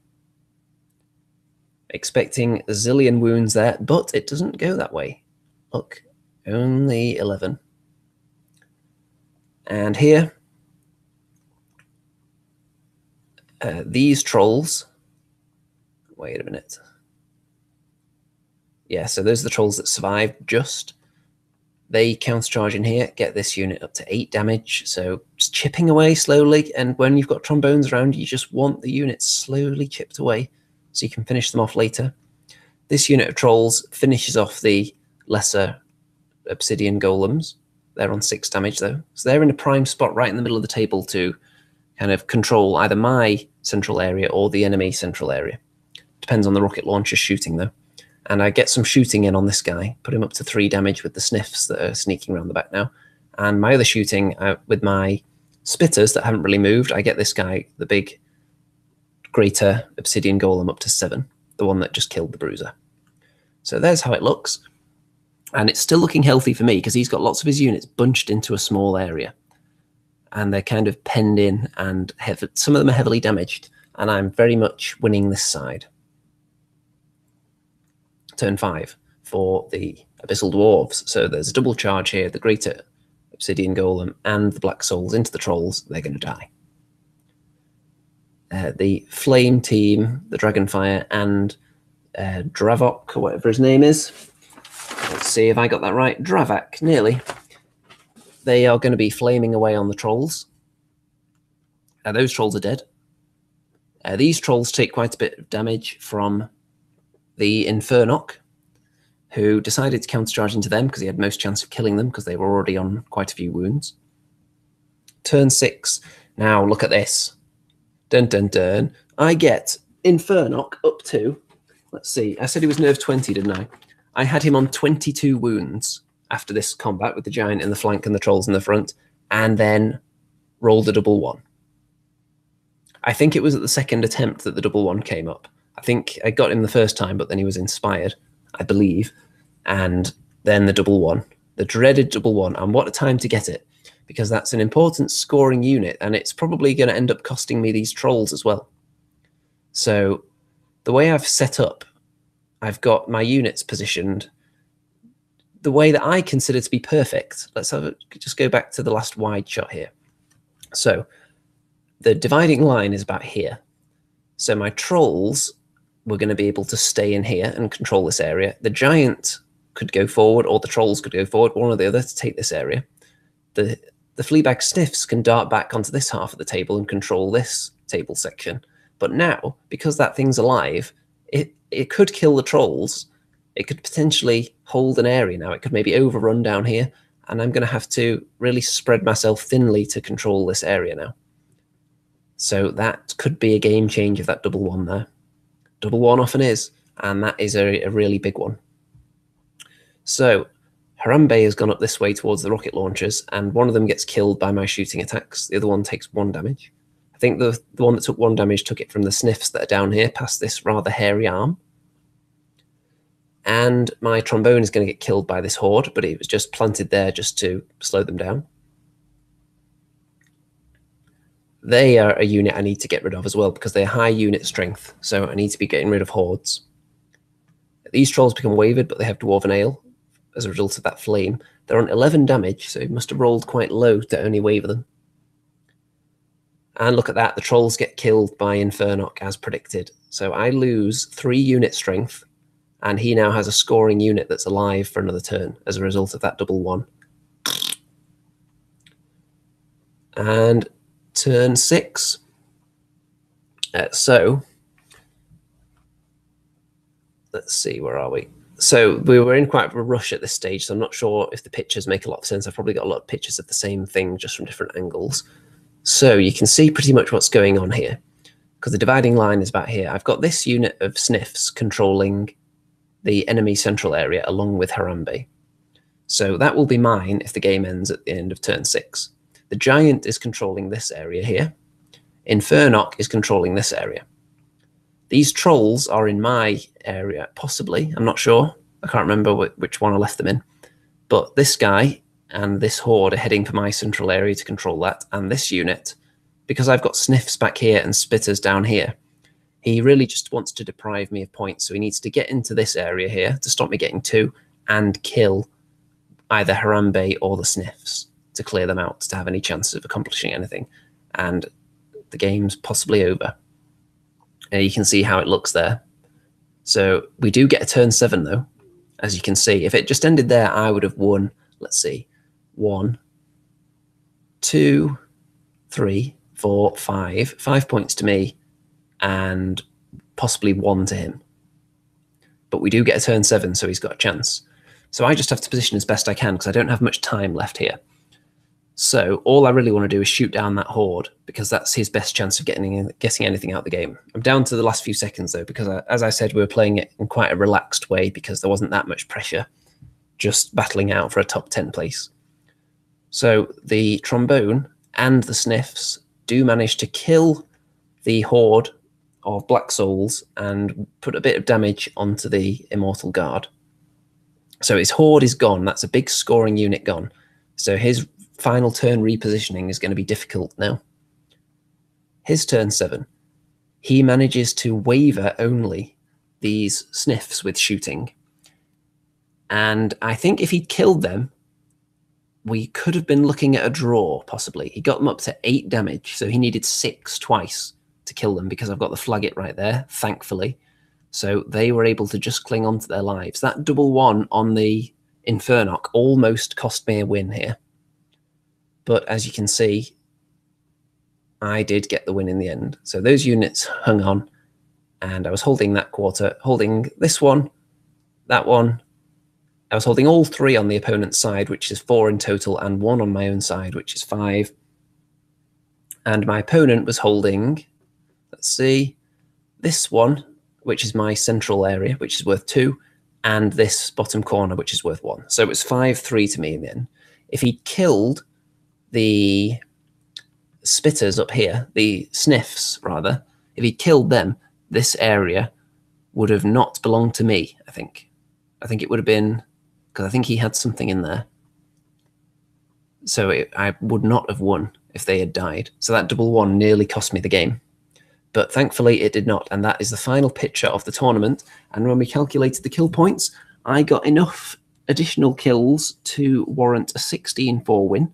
So still fairly marginal, but that is a 5th win out of 6, which was my initial goal for the tournament. It was a lofty goal, and I've accomplished it. None of the wins were huge. I didn't get anything above a 17, but I'm thrilled just to get the wins, really. I'm not too concerned about the margin of victory. I like playing for the scenario. I especially like the tournaments that really reward scenario play. Even ones, I'd be interested in a tournament that didn't take kill points into account at all for the leaderboard, unless to break ties. So I'd be interested in something like a 3 points for a win, 1 for a draw system, regardless. So you can have those really kind of scenario stealing moments. I think a tournament like that would be very interesting. If I ever organize a tournament, I'd probably try and do it that way. But I like playing for the scenario. You can tell from the way I talk about the games that I always have a plan on how I'm hoping to win the scenario from the beginning, and I usually try and stick to that.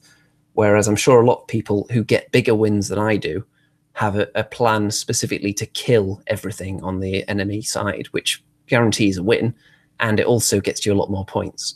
So maybe I need to focus in more on actually killing things rather than 100% focusing on the scenario all the time. Look at that, nearly cost me the game there. So 5 wins out of 6. The only loss was to an army that I felt I had a really huge disadvantage against because of all my shooting, which was the Night Stalkers. Thankfully, I only had to face 1 stealthy army. I faced 6 different armies, which was great. On day 1, I faced 2 people I'd never played before. On day 2, I faced at least 1 person I'd never played before. There was another guy who we may have played once before, quite a while ago, but we couldn't remember exactly. We knew we were at a tournament together a long time ago, but we don't remember whether we actually played. So some new people and some people I'd already played before, so a nice mix, very nice mix of armies. And the only thing left is to go into where that left me in the leaderboard then. So 5 wins and a loss. On the end of day 1, I was in 19th place, and as a result of day 2, I managed to jump all the way up to 6th place at the end of the day, which I think is a very, very solid performance indeed, especially for my first ever Clash of Kings. There was 1 Goblin player placed higher than me in 4th, who actually borrowed a couple of my Goblin units, actually, to fill out his army, because he didn't manage to get them all painted in time. So it was nice to see some more Goblin representation up high. His list was very different from mine, though. Mine, I've gone for kind of balance in my list. His was extremely shooty, like just tons of spitters and all kinds of the usual war trombones, rock lobbers, all the shooty stuff that you would see. We both had Fleabag Sniffs. So I would have been interested if I'd come up against that army. I don't think I would have done too well, because that was one of the things I was saying. I wouldn't like to come up against an army that's shooty more so than my army is, because I'm not blessed with that much speed in my force. So the Giant at 7 is the fastest combat unit I've got. So walking towards endless hordes of archers, I don't think that would go well. And he faced 1 stealthy army, so that's good. I don't think any of the matchups were necessarily hugely favourable. There were a couple where I was confident when I was looking across the other side of the table at the army and thought, yes, I think my army is going to beat yours more often than not, but not every time, certainly. And because I won my first game, and my first game was against a good player, I think, I didn't actually face any what you would consider weak players during the entire tournament, which I think was a really good test. And that's shown by the fact that all the games were so close in the scores. It was 17-3, 4-16, 17-3, 15-5, 16-4, and 16-4. There was no huge landslide victories there. So all very competitive games and all very, very enjoyable. If anyone has any questions or comments now, I'm going to wrap this video up in a minute because I've been talking for a very long time. This is a very long video. I hope people have found it informative, those of you that have made it all the way to the end. And the next Kings of War tournament, I'm not sure. The next one I can think of that I've got on my calendar, which I may be going to, is the next Northern Kings one. I think that's called the Art of War. That's in December. So there may be another one that I locate before then. But that's the next one that I'm likely to be attending, I think.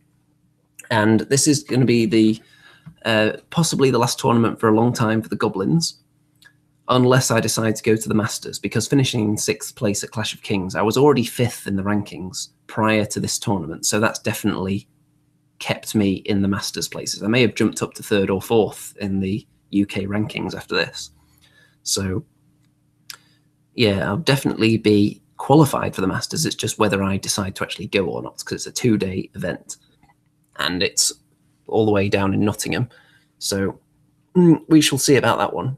That's something to think about. If I do go there, I may take this list again just because it did well at this tournament.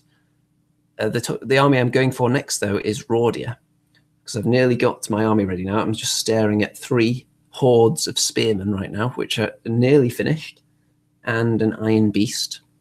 They're undead halflings, for anyone that hasn't seen them. There are some videos on this channel of the progress on that army and some of the other units that you can look at. But they've nearly got the 2,000 points ready, and they're going to be my next army for whichever tournament I attend next. I don't expect to do well with them right away, because I think I've got my Goblin play style down to a bit of a fine art. And it's going to take some time, I think, to adjust to a new army. I'm going to need to do some practice games and figure out what works and maybe buy more models and tailor my list as I go along, because I am limited in model selection at the moment. Just rattling through all these images here. I don't know if I'll get all the way back to the beginning before closing down this stream. I may just stop halfway, actually. Let's find a nice image to rest it on as we end this video. There we go. A nice view of the game versus the herd earlier. So I hope you all enjoyed this thoroughly long and informative, highly educational analysis of all my Clash of Kings games. If you have any questions, anything that I didn't mention or didn't cover, or you've got any advice for me or any of the army lists I came up against, then feel free to drop those in the comments, and either I will respond to them or maybe the other players who, if you leave any advice for them or comments on their strategies, maybe they'll respond if they see the video. I know at least a couple of people who will be watching this who I played against during the tournament, and thanks to all my opponents as well for the very enjoyable, very competitive games that we had, all 6 of them. And any other general thoughts on Clash of Kings before we wrap this up while I'm here? Let's see.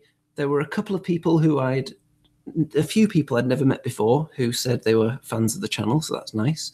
I don't tend to get too much of that at Kings of War events because I've been to so many tournaments that people already know me from the tournaments.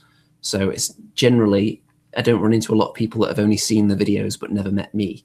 So there were a few of those, so that was nice because you get people traveling from further around for this big event. So that was nice. And Element Games, as always, is good, apart from the hand dryers, which are still very, very weak.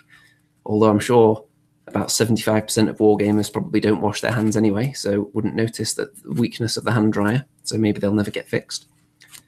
And with that, do we really want to end on that note? Do we want to end on weak hand dryers? Yeah, I think we can. Okay, so don't forget to leave your comments. Don't forget to like the video. Don't forget to check out my Facebook group for some high quality pictures, which I'll be putting up soon. Don't forget to check out all the other links in the description as well, especially Patreon. You should be sending me all your money so I can continue to make these very educational battle reports. Just throw untold funds at me so you can be educated with my tactical brilliance. And with that, all that remains to be said, I think, is good night out there, whatever you are.